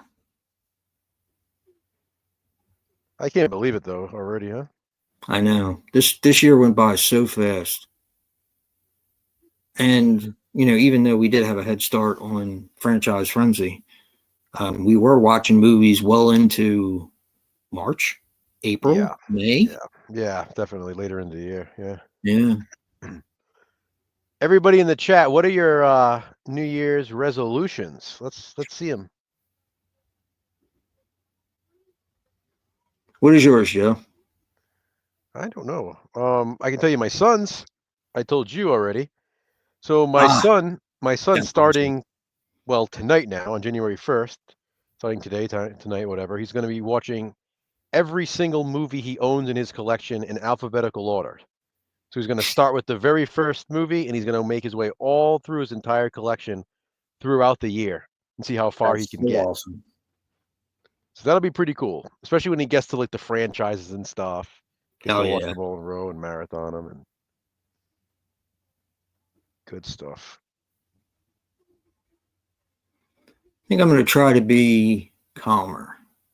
Oh yeah, I'll hold you to that. And I try to not let things bother me so much. I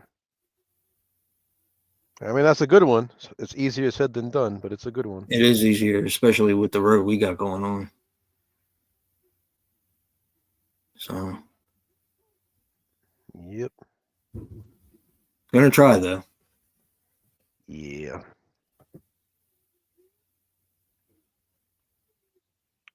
So, do we have different people in here or same people? We got Mr. Dan. Mr. Dan, would you like us to run through the top 25 real quick? Oh, no. He missed it. That's it. That's not nice. I am not nice. You know what's funny? Mr. Dan said he wanted to finish watching the Puppet Master movies now. There you go. I also now have a Video Nasties Challenge playlist right on my main page here, so you guys can keep track because we're watching these all out of. There's no particular order we're doing these. We're just kind of having fun with it. On all my videos, though, in the description, I do say something like number 1 of 154, just so you guys can keep track of how many you're missing. What? Craig said Lily just turned 18. I hope she starts paying for her own phone. That would be cool. Oh, boy. He wants to get his movie room organized and cleaned up. I wish I could do that. Dan, I'll do I'll go through all 1225 for you right now. I don't have to go back. Uh-oh. Dan, just tell me that you're ready in the chat before I start, so I don't start reading them off for no reason. Just type something in the chat right now, and then I'll start.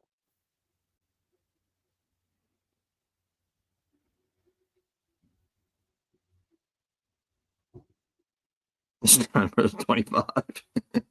Yeah, Chris missed it too, right? So Yeah.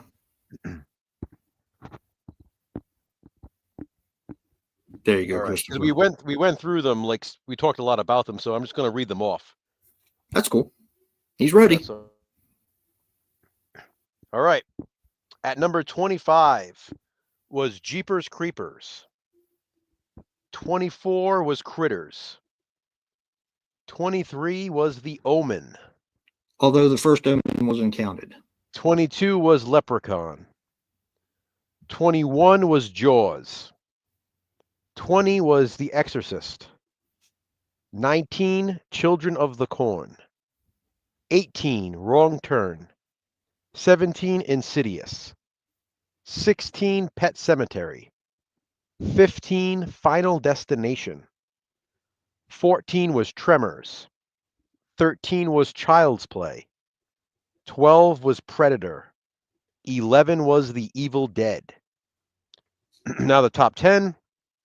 We have Alien at number 10. The Conjuring at number 9. Texas Chainsaw Massacre at number 8. Number 7 was Hellraiser. Number 6 was A Nightmare on Elm Street. Number 5 was Saw. Number 4 was Phantasm. Number 3 was Scream. Number 2, Friday the 13th. And number 1, Halloween. Heck yeah.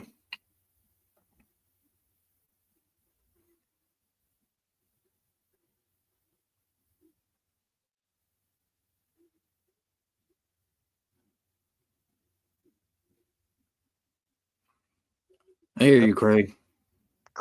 Chris, I hope he's doing well. Find out right now, Chris. If you give me a second here.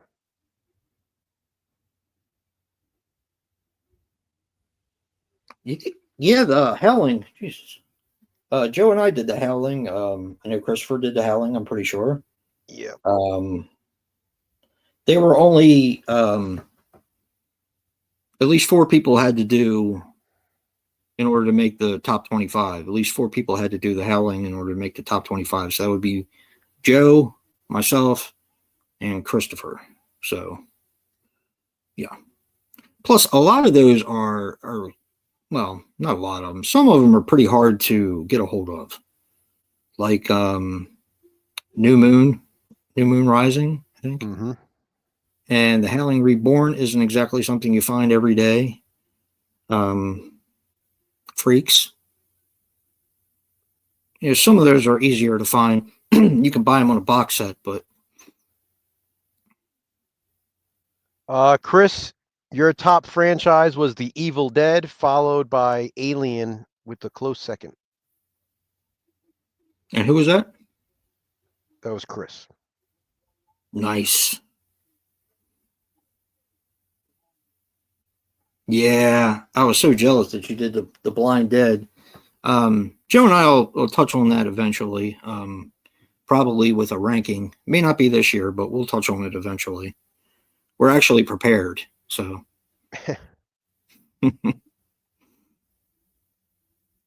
I love the Blind Dead saga. Not all of them are my favorite, but I do like the first 5. It's that number 6 one. Ooh, that one gets me.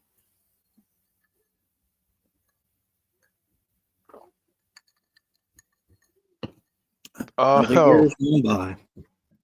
Dan. Dan's favorite franchise. You ready for this? Mm-hmm. No, let me guess. Okay. Frankenstein. Subspecies. No way. Really? It was number 1 for him. Yeah, I just did it. Wow. And that had 5 entries. So. Yep. Nice. See, you just never know. Yeah, you don't. All right. Thanks, Craig. All right, Craig. Good luck to your dad. Absolutely. Happy New Year.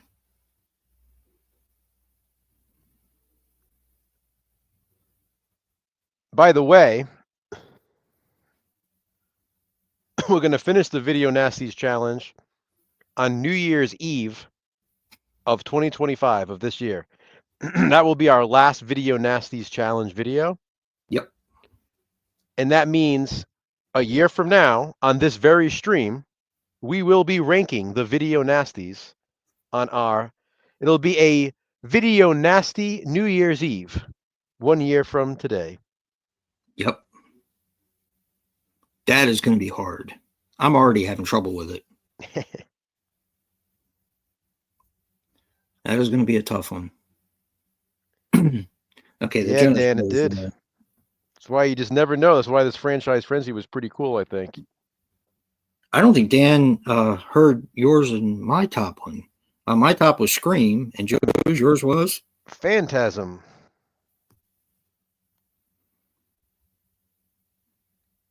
Yeah, Chris, that's awesome.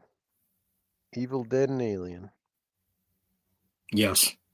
I knew Alien had to be up there for you because when I was watching your videos, I mean, I know how much you love the Alien franchise.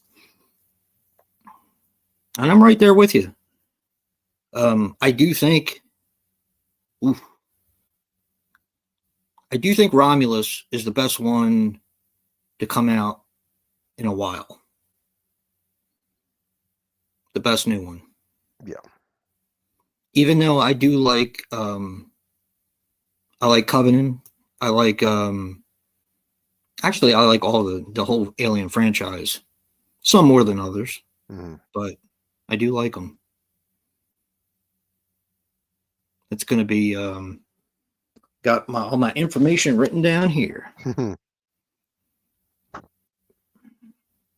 Yeah, I think we'll be not similar. Yeah, but I'm going to watch one more. If you would care to do that with me. If not, I can do it myself. What's that? I would like to watch Requiem again before I make my final decision. I thought you wanted to watch Romulus again, too. I do. But I already pretty much know where that's going to score. I just want to watch it. And I want to make sure that I score it correctly or rank it correctly in my 2024 ranking. Yeah. So, because that one's going to cover, two birds. Mm-hmm. Plus, I just want to watch it again because I really enjoyed it. Yep. You do love Alien. Oh, that's cool. I can't wait to see that.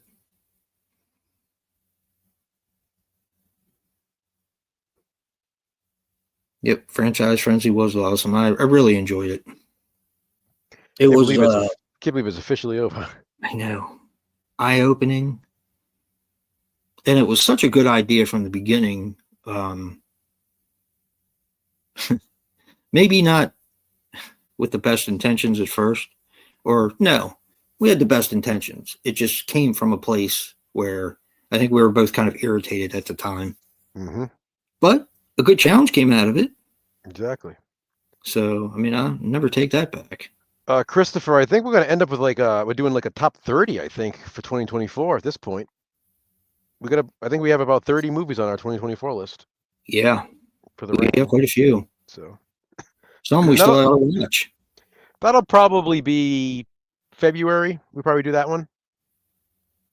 Well, Smile 2 comes out January 21st. So right. So sometime in February. To give us some time to get that one. Yeah. And it'll give us a chance to mess around with the other ones. I appreciate it, Chris. I appreciate you joining in. Thank you. Definitely. And I think we're going to have a lot of fun with top 3 Thursday. I'm glad you liked it, Rob. Yeah, we definitely had a lot of fun. Yeah. I definitely want to thank everybody who stuck with it too and finished all the videos, because by not doing that, it would skew the numbers. So yeah, I had to kind of go back, and it was more work for me to include people who didn't finish than it was to include people who did finish, because I had to only include the franchises that they actually finished. Because it would have skewed the numbers. Yep. If they didn't finish certain franchises that they started. Yeah. I mean, that's why at least with the top 3 Thursday, people can do it however they want. They can do it in the comments. They can do their own videos, and they don't even have to do it every week. They can do whichever ones they want to do. Yeah. Franchise Frenzy, I figured it was once a month. I figured it would be fairly easy. It gets easier as you go because there are fewer movies to include, but I don't know. Some people just can't. I think it was only one person that didn't finish, right? Or a couple? Yeah. Yeah. And mostly everyone stuck with it. And I have to say, I really look forward to watching everyone's videos last Friday of the month. It was a lot of fun. It's gonna be weird not having those now. I know. And I would always get a reminder from Christopher to announce that they were due, which I thought was funny. I was like, damn, thank you for reminding me because I completely forgot. Yep. It just seemed like the year went so fast. Whew. Like I said, it feels like we were just on the phone figuring out which franchises to include. Yep. And honestly, that was like in like September of 2023. Yeah. And here we are. It's 2025 now, officially. Yep. Yeah, we went through that for a while. Yeah. Because we kept adding on and then taking off and then adding on and then taking off. And then so I don't feel like doing that one, but we're going to do this one. And then we just ended up doing all of them. Yep. We actually gave the boot to Poltergeist and The Omen and The Exorcist at one time, but then we ended up doing them. So I'm glad we did too, because I am too. Even though I didn't want to just do ones that we absolutely love. I wanted to do, and because you want to see where they land. Like Poltergeist wasn't last place, Yeah. For either of us. So. And we wanted to do a well-rounded lot of franchises. Yeah. With Witchcraft being kicked in, and Camp Blood, and the Boogeyman. So I was just gonna say our last place franchise, number 60 out of 60 for both of us, was Camp Blood. Yeah, that was last place. It kind of figures, but all in all, I didn't have a bad time watching them. I mean, at least some of them were short, and we would always kind of comment and either make jokes about the movie or, yeah, it was fun. It was fun. So, I mean, it's not the greatest franchise in the world, but, it is what it is. The Howling was second to last for you. Yeah. And Robert was second to last for me. Yeah, that's another. Yeah, we did some franchises that were definitely not on everyone's radar. And it's funny, those two swapped, but then our third from the bottom was Mirror Mirror for both of us. And really? Our fifth from the bottom was Boogeyman for both of us. Yeah. So it's funny how those two, pretty crazy.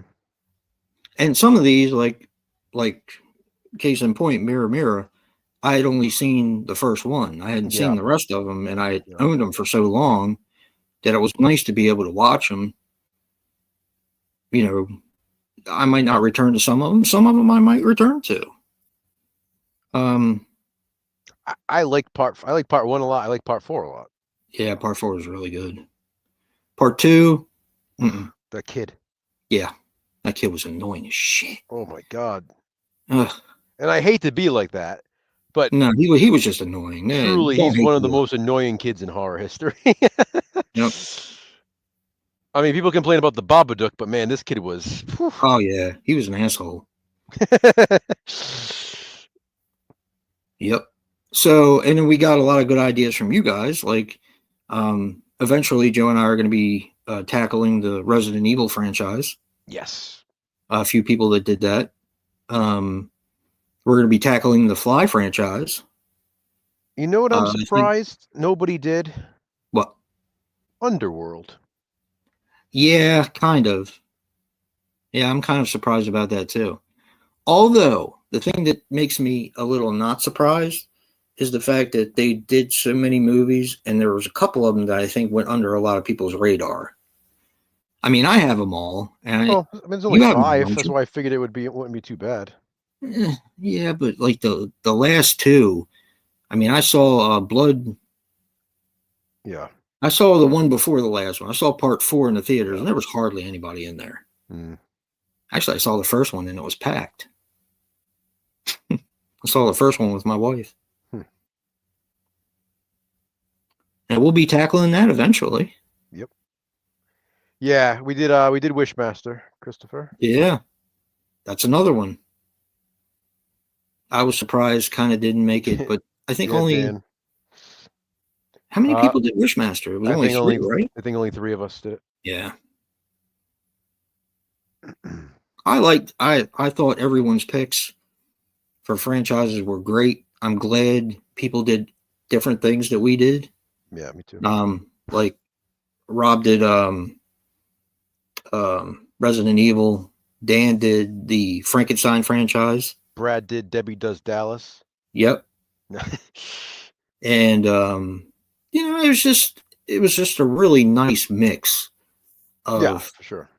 franchise. Well, yeah, I mean, Brad did Evil Bong. That was one that nobody else did, Yeah. obviously. So there you go. Exactly. That was a good one. And the only reason we didn't do that one is because you didn't have all the movies. Yeah. I mean, actually, you didn't have many of them at all. No, those I Yeah. do. I am only missing like 2. Really? Yeah, I just didn't get them in time. Yeah. We did Goalies. That's another one. Yep. Goalies was surprising. No, we did not do Killjoy, Christopher. We had a limit. We had a limit. I mean, there was Yeah. we had like a list of like 80, like Jason said earlier. Yeah. And we just 60 was a lot. I mean, it was a lot. That was on the list at one time, though. It was. We almost did it, but that was a lot. The Fly was almost on the list. Yep. We had Resident Evil on the list. We did, yeah. Yeah, that was So- one that because you didn't have Raccoon City at the time, so you said I fuck it. didn't. I didn't. Yeah. I do now, though. Yeah. Trying to think of what else is down there. Oh, Underworld. We had that on the list. Yep. Because I remember asking you whether we should count I Frankenstein on there. Yeah, then we were even going to do Jurassic Park and the Terminator and like franchises like that as well.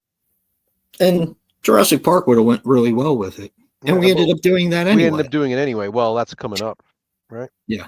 Yeah. Man, what a franchise that is. And that was another one that you and I hadn't seen all of them. Yeah. So that was fun. Yeah, definitely. That's why I loved this. Like Franchise Frenzy, again, just Franchise Frenzy alone, allowed us to watch 60 entire franchises. Yep. That doesn't include the others we did after the fact because we didn't include them. We were just like, oh, these are like the forgotten franchises, as we were calling them. Yep. I mean, how many people can say they've watched the entire Boogeyman franchise? Let's be honest. Not a lot, because Boogeyman 2 is so damn rare. You and I work on so much stuff, and I told you this the other day. Tell everyone else that you and I work on so much stuff. I feel like a lot of the franchises that we watch together, we would have never done it. Yeah. Because we got so much stuff on the burner, you know, Mhm. that going and watch The Hills Have Eyes 3 or or maybe Candyman, which we ended up doing as well, Day of the Dead, or just individual movies like that. We probably never would have even watched them together. Mhm. And the neat thing was, it's always neat experiencing a movie with someone for the first time. But what's even cooler is watching a franchise that I'm familiar with and Joe's familiar with in our own way, but getting to experience it together and finding out how many things we feel the same way about Mm-hmm. in each franchise. It's really cool. Christopher and Verge, you got to realize, though, Psycho, the reason why, it's not that it didn't make it, it's just that enough people didn't do it. Yeah. We didn't have a lot of people that did One. Psycho. I think there was only like 3 of us that did Psycho. Yeah. So that's why I didn't include it, because I had to make that 4 or more rule. If not, we would have literally been going through like 75 franchises in this. Yep. Yeah, it's just Psycho just did. I was surprised that a lot of people didn't do it. Well, because you have the Bates Motel connection. Yeah, but Exorcist, you have the 9th configuration. Yeah, that's and true. people did The Exorcist. Yeah. So You're that's right why about that that. one's like, that was just interesting to me that one didn't get done. Yeah. Man, it was fun watching all those. I mean, think, when would you have watched the 9th configuration if we didn't do it for Franchise Frenzy? You know, like eventually maybe, but not like, it wouldn't That's have been true. like, you know, and we ended up watching it a few times, didn't we? Yeah. Well, and another thing, like say the Boogeyman franchise. I've seen 1 through 3 of the remake series. Yeah. I probably wouldn't have watched them again anytime soon. I mean, we got so much stuff going on. Well, Verge, that was a rule we made. I mean, it doesn't matter if we count it. If it's a movie, it counts. So, I mean, there's, like people said that about 9th configuration. I don't count it as an Exorcist movie. But I mean, the director and writer says it's an Exorcist movie. So that means it's an Exorcist movie. Like, there's lots of things us as fans get to decide. I feel like that's not one of them. Yeah. If a movie is intended to be part of a franchise, then it's part of a franchise. I was So actually surprised that Bates Motel made the franchise too. so we literally included everything that is included as a franchise movie, you know? And I think you had to buy it, didn't you? No, I had it on that box set, that Oh, 4 did you? movie set. Yeah.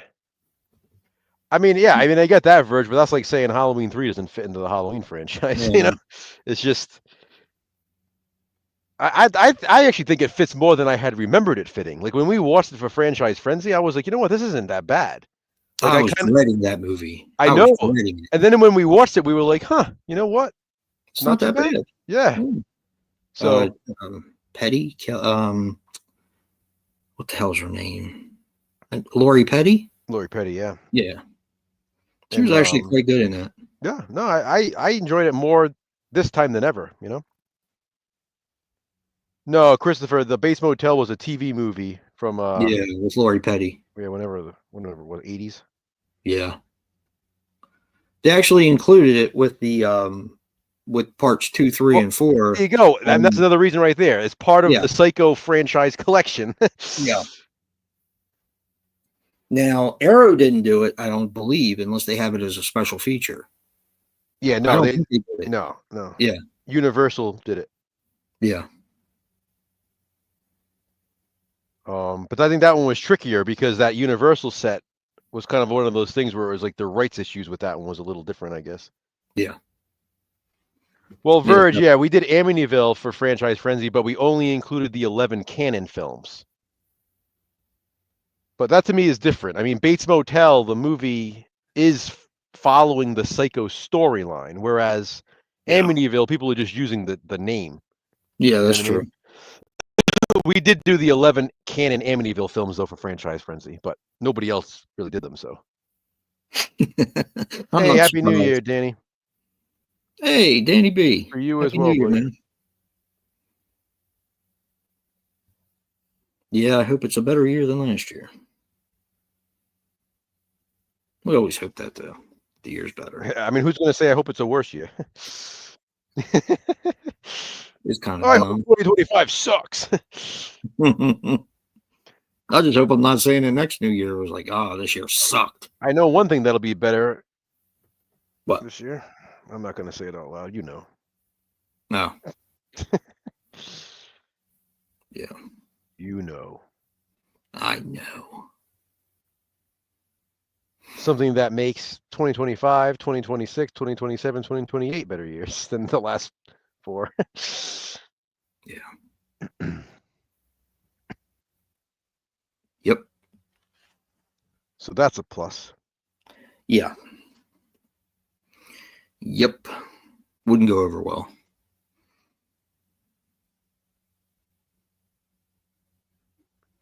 Yeah, I'm really curious to see what's going to come out this year and exactly, how I'm going to feel about it. Because I mean, to be honest, the last 3 or 4 years have been great in I horror. still think 2022 is the greatest year of horror since 1981.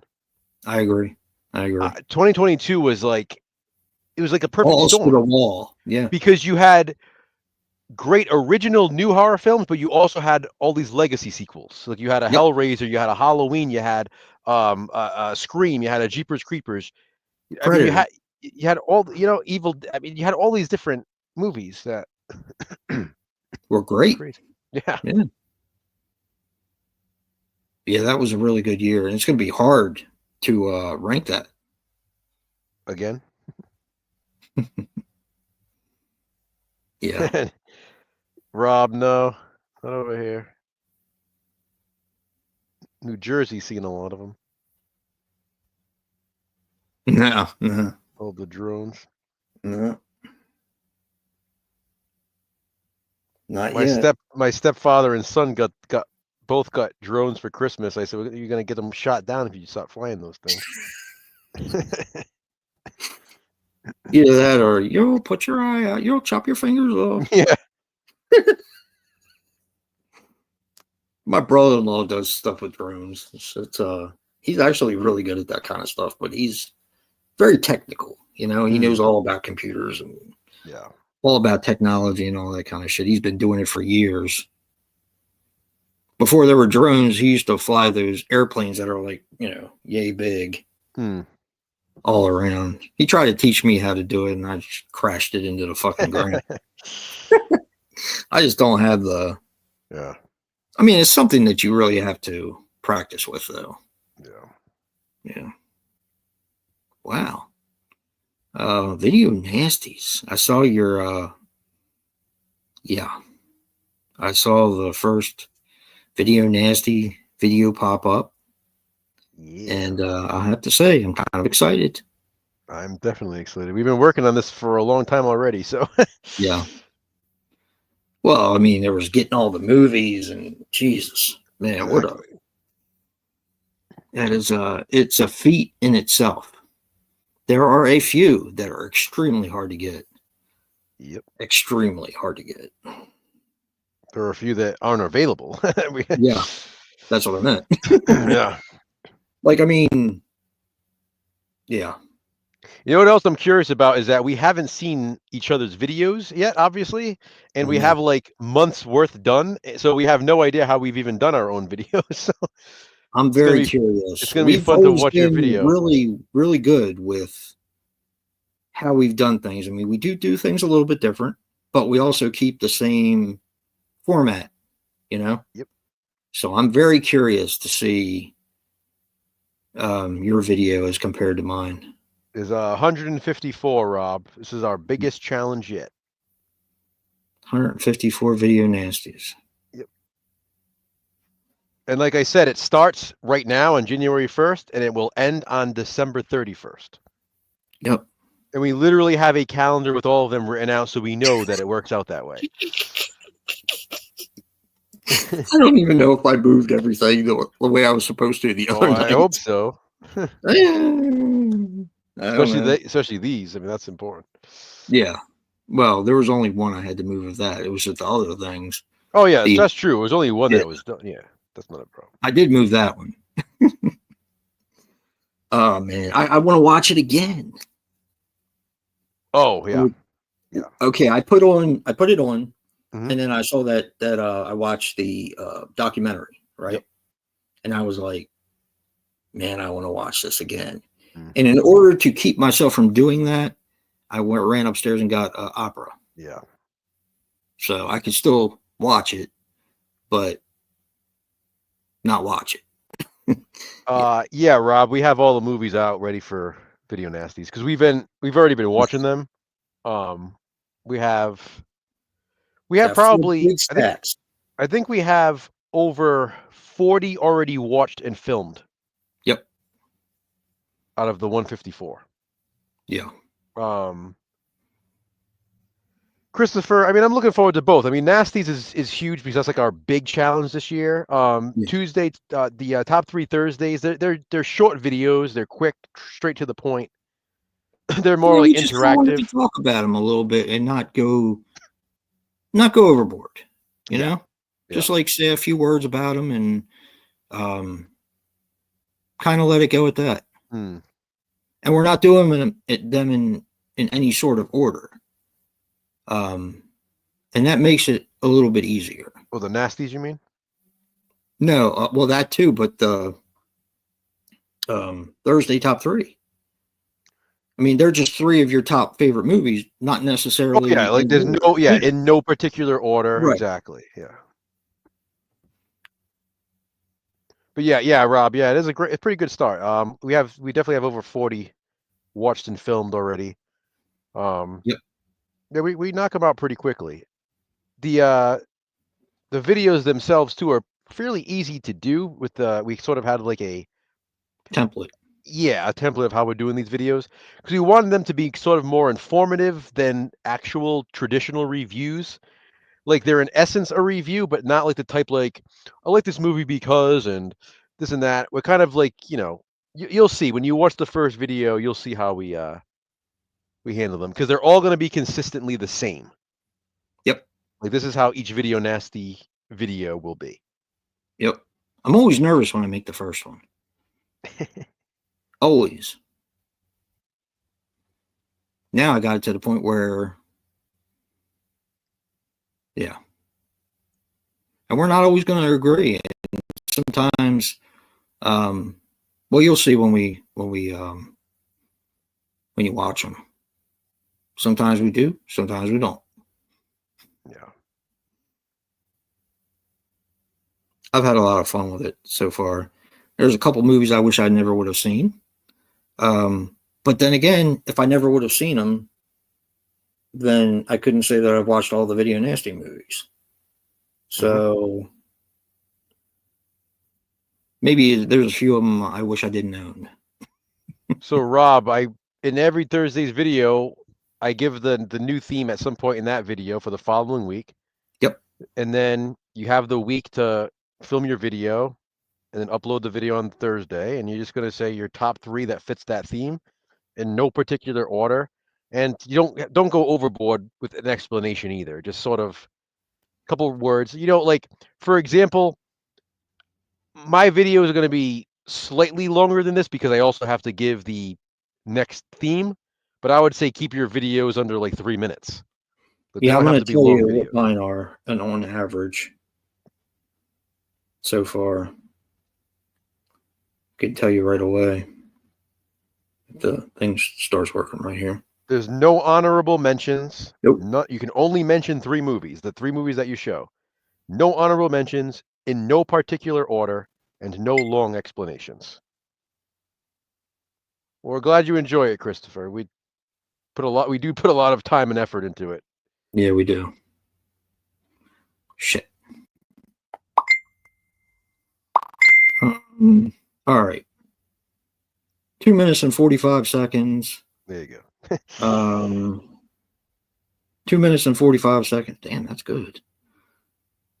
2 minutes and 51 seconds. So they're all averaging. And that's perfect because mine would be around that too because mine are around 3 minutes to 3.5 minutes only because I'm also saying the new theme. Exactly.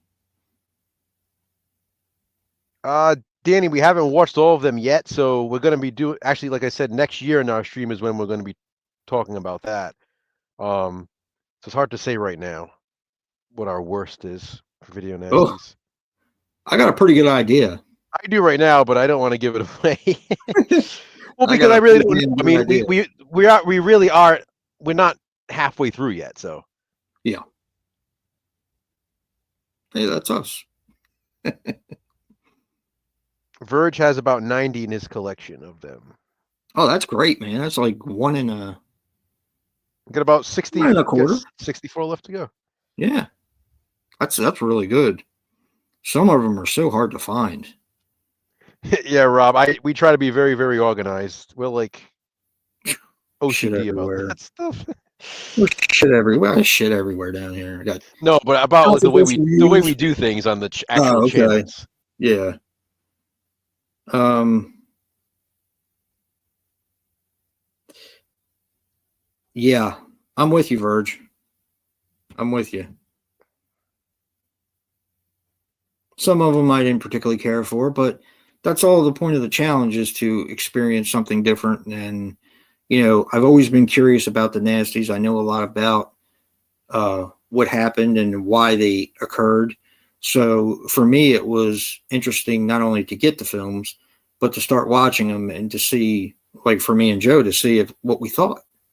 What's What, also really cool about them is I have like something that I've done with my collection of nasties is the same way I like certain movies, watching certain movies on VHS. There are mm-hmm. certain nasties I actually appreciate in like a grittier kind of like copy Yep. because a lot of these movies were like only available as bootleg copies at like conventions or Yep. people trading at groups like over the years.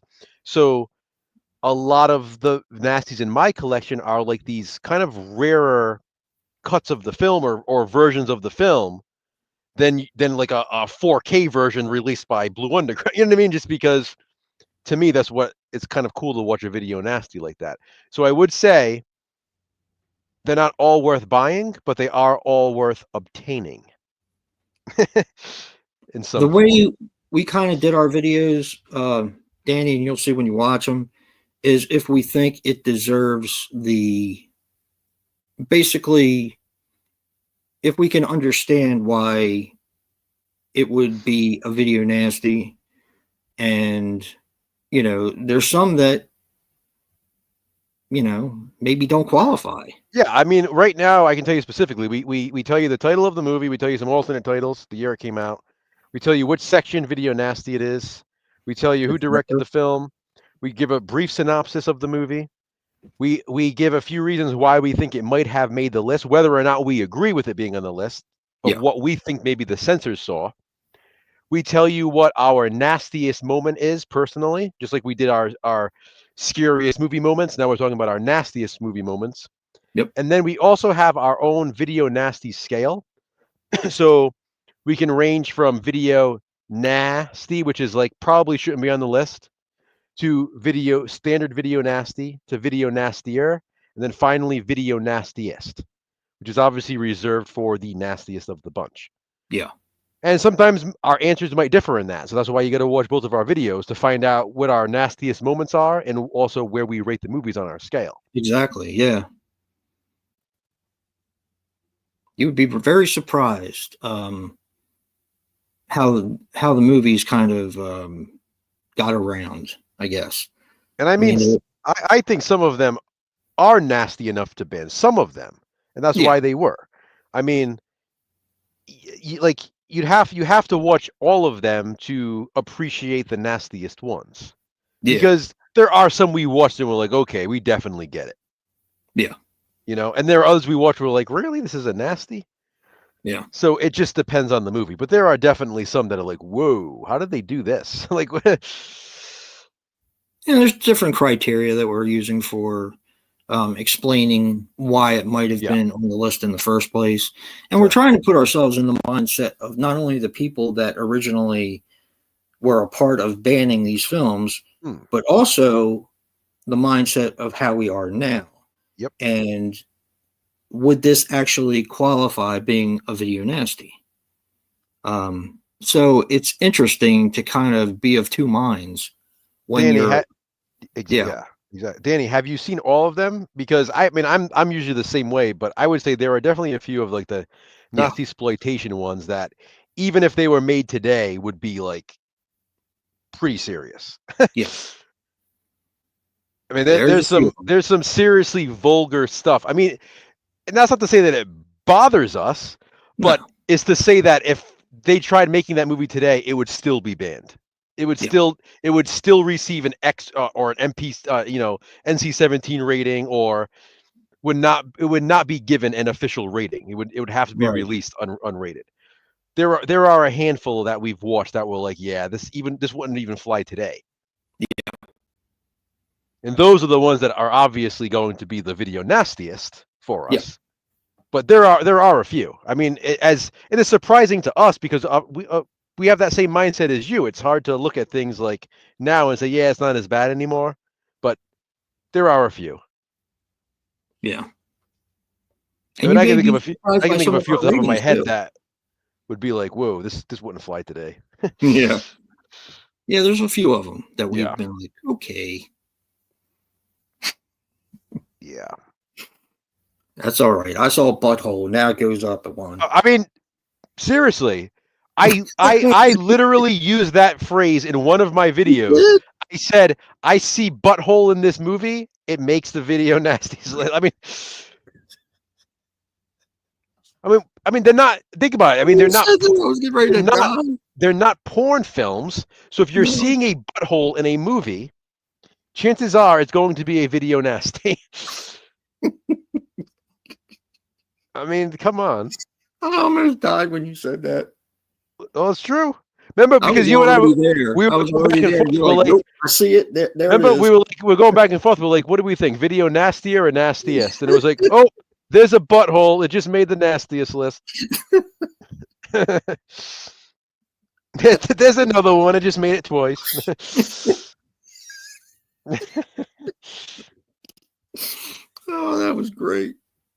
Hey, it's true. That's true, yeah. You don't see that too often. Yeah. It's been a lot of fun, though.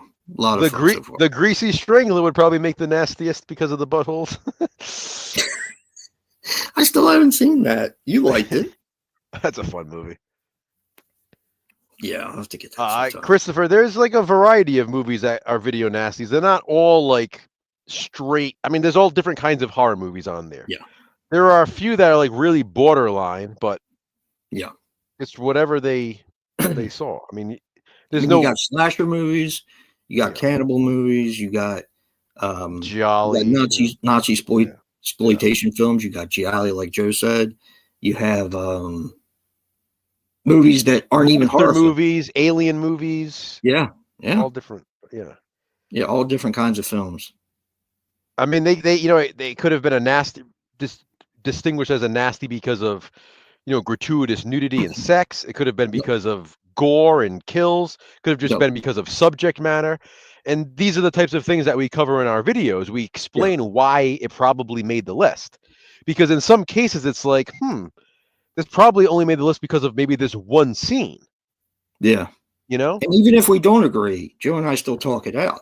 Exactly. And we're talking about the film and, kind of weighing each other's thoughts on the actual film itself. But Christopher, to answer your question, the movie Thriller is not a video nasty, but it doesn't mean that it wouldn't have made the list. It just means that it wasn't entered for the rating at the time.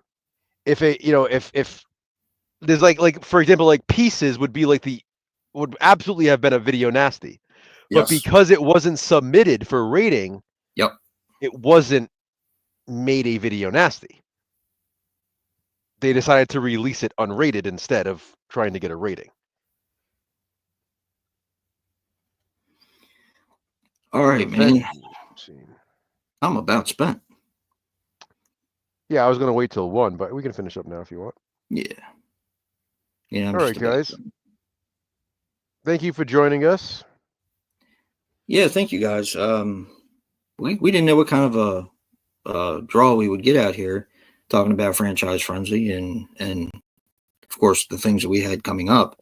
But we appreciate you guys all coming out, and thank you. Yeah. Happy New Year, everyone. Happy New Year, guys. Again, we'll be back this month. I can say this month now that it's January. We have a few more this year. Few more streams planned. Hey, Nightmare Files. Thanks for joining us. But we're just about to end here. Thank you, Kelly. Danny, yeah, what was the one issue you had with Terrifier 3 before we go? What's that? Danny said the one issue I have with Terrifier 3. So I said, what is it before we go? Yeah, I'm curious. Thank you, Annette. Have a good night and a good year. It's next year. Can you believe it? It is. It is. I guess that makes it this year. Yeah. Now it's time to get used to writing 2025 on everything. Yeah. Gonna be weird. Thank you, Rob. Thank you, Rob. We appreciate you. Not only that, but the ABCs of Horror was awesome. I had a great time doing I had a that. blast doing that. Yeah, we'll have to do that again. Yep. At some point. I The really fact that enjoyed they it. show all the gore but cut out the I know, Danny, Jason, and I talked about that. I feel like that was purposeful. Yep, me Like too. that had to be. Well, it was getting released to a theater too. Yeah, but why do that? That's kind of frustrating. I agree with Yeah. him in that. Well, hey, I mean, I'm just saying that One thing that drives me crazy about, and this isn't, and I don't even think it's going to sound perverted. If you're going to put a shower scene or a sex scene in a yes, movie, why are you trying to like cover up the? right. I mean, it doesn't make any sense. Then just don't put that scene in the movie. I know you were pissed. With that, I know you were pissed about that. well, it's just use a different location. Then, if you're going to have a shower scene, it doesn't I make get sense for us it. not to see the person naked. It doesn't. Yeah, I mean, come on, give us a taste. I mean, shit. Very strange. All right, guys. Thanks a lot again. And as always, please remember, even this year, Yeah, physical media matters. yes, it does. Happy New Year, everybody. Happy New Year. Good night.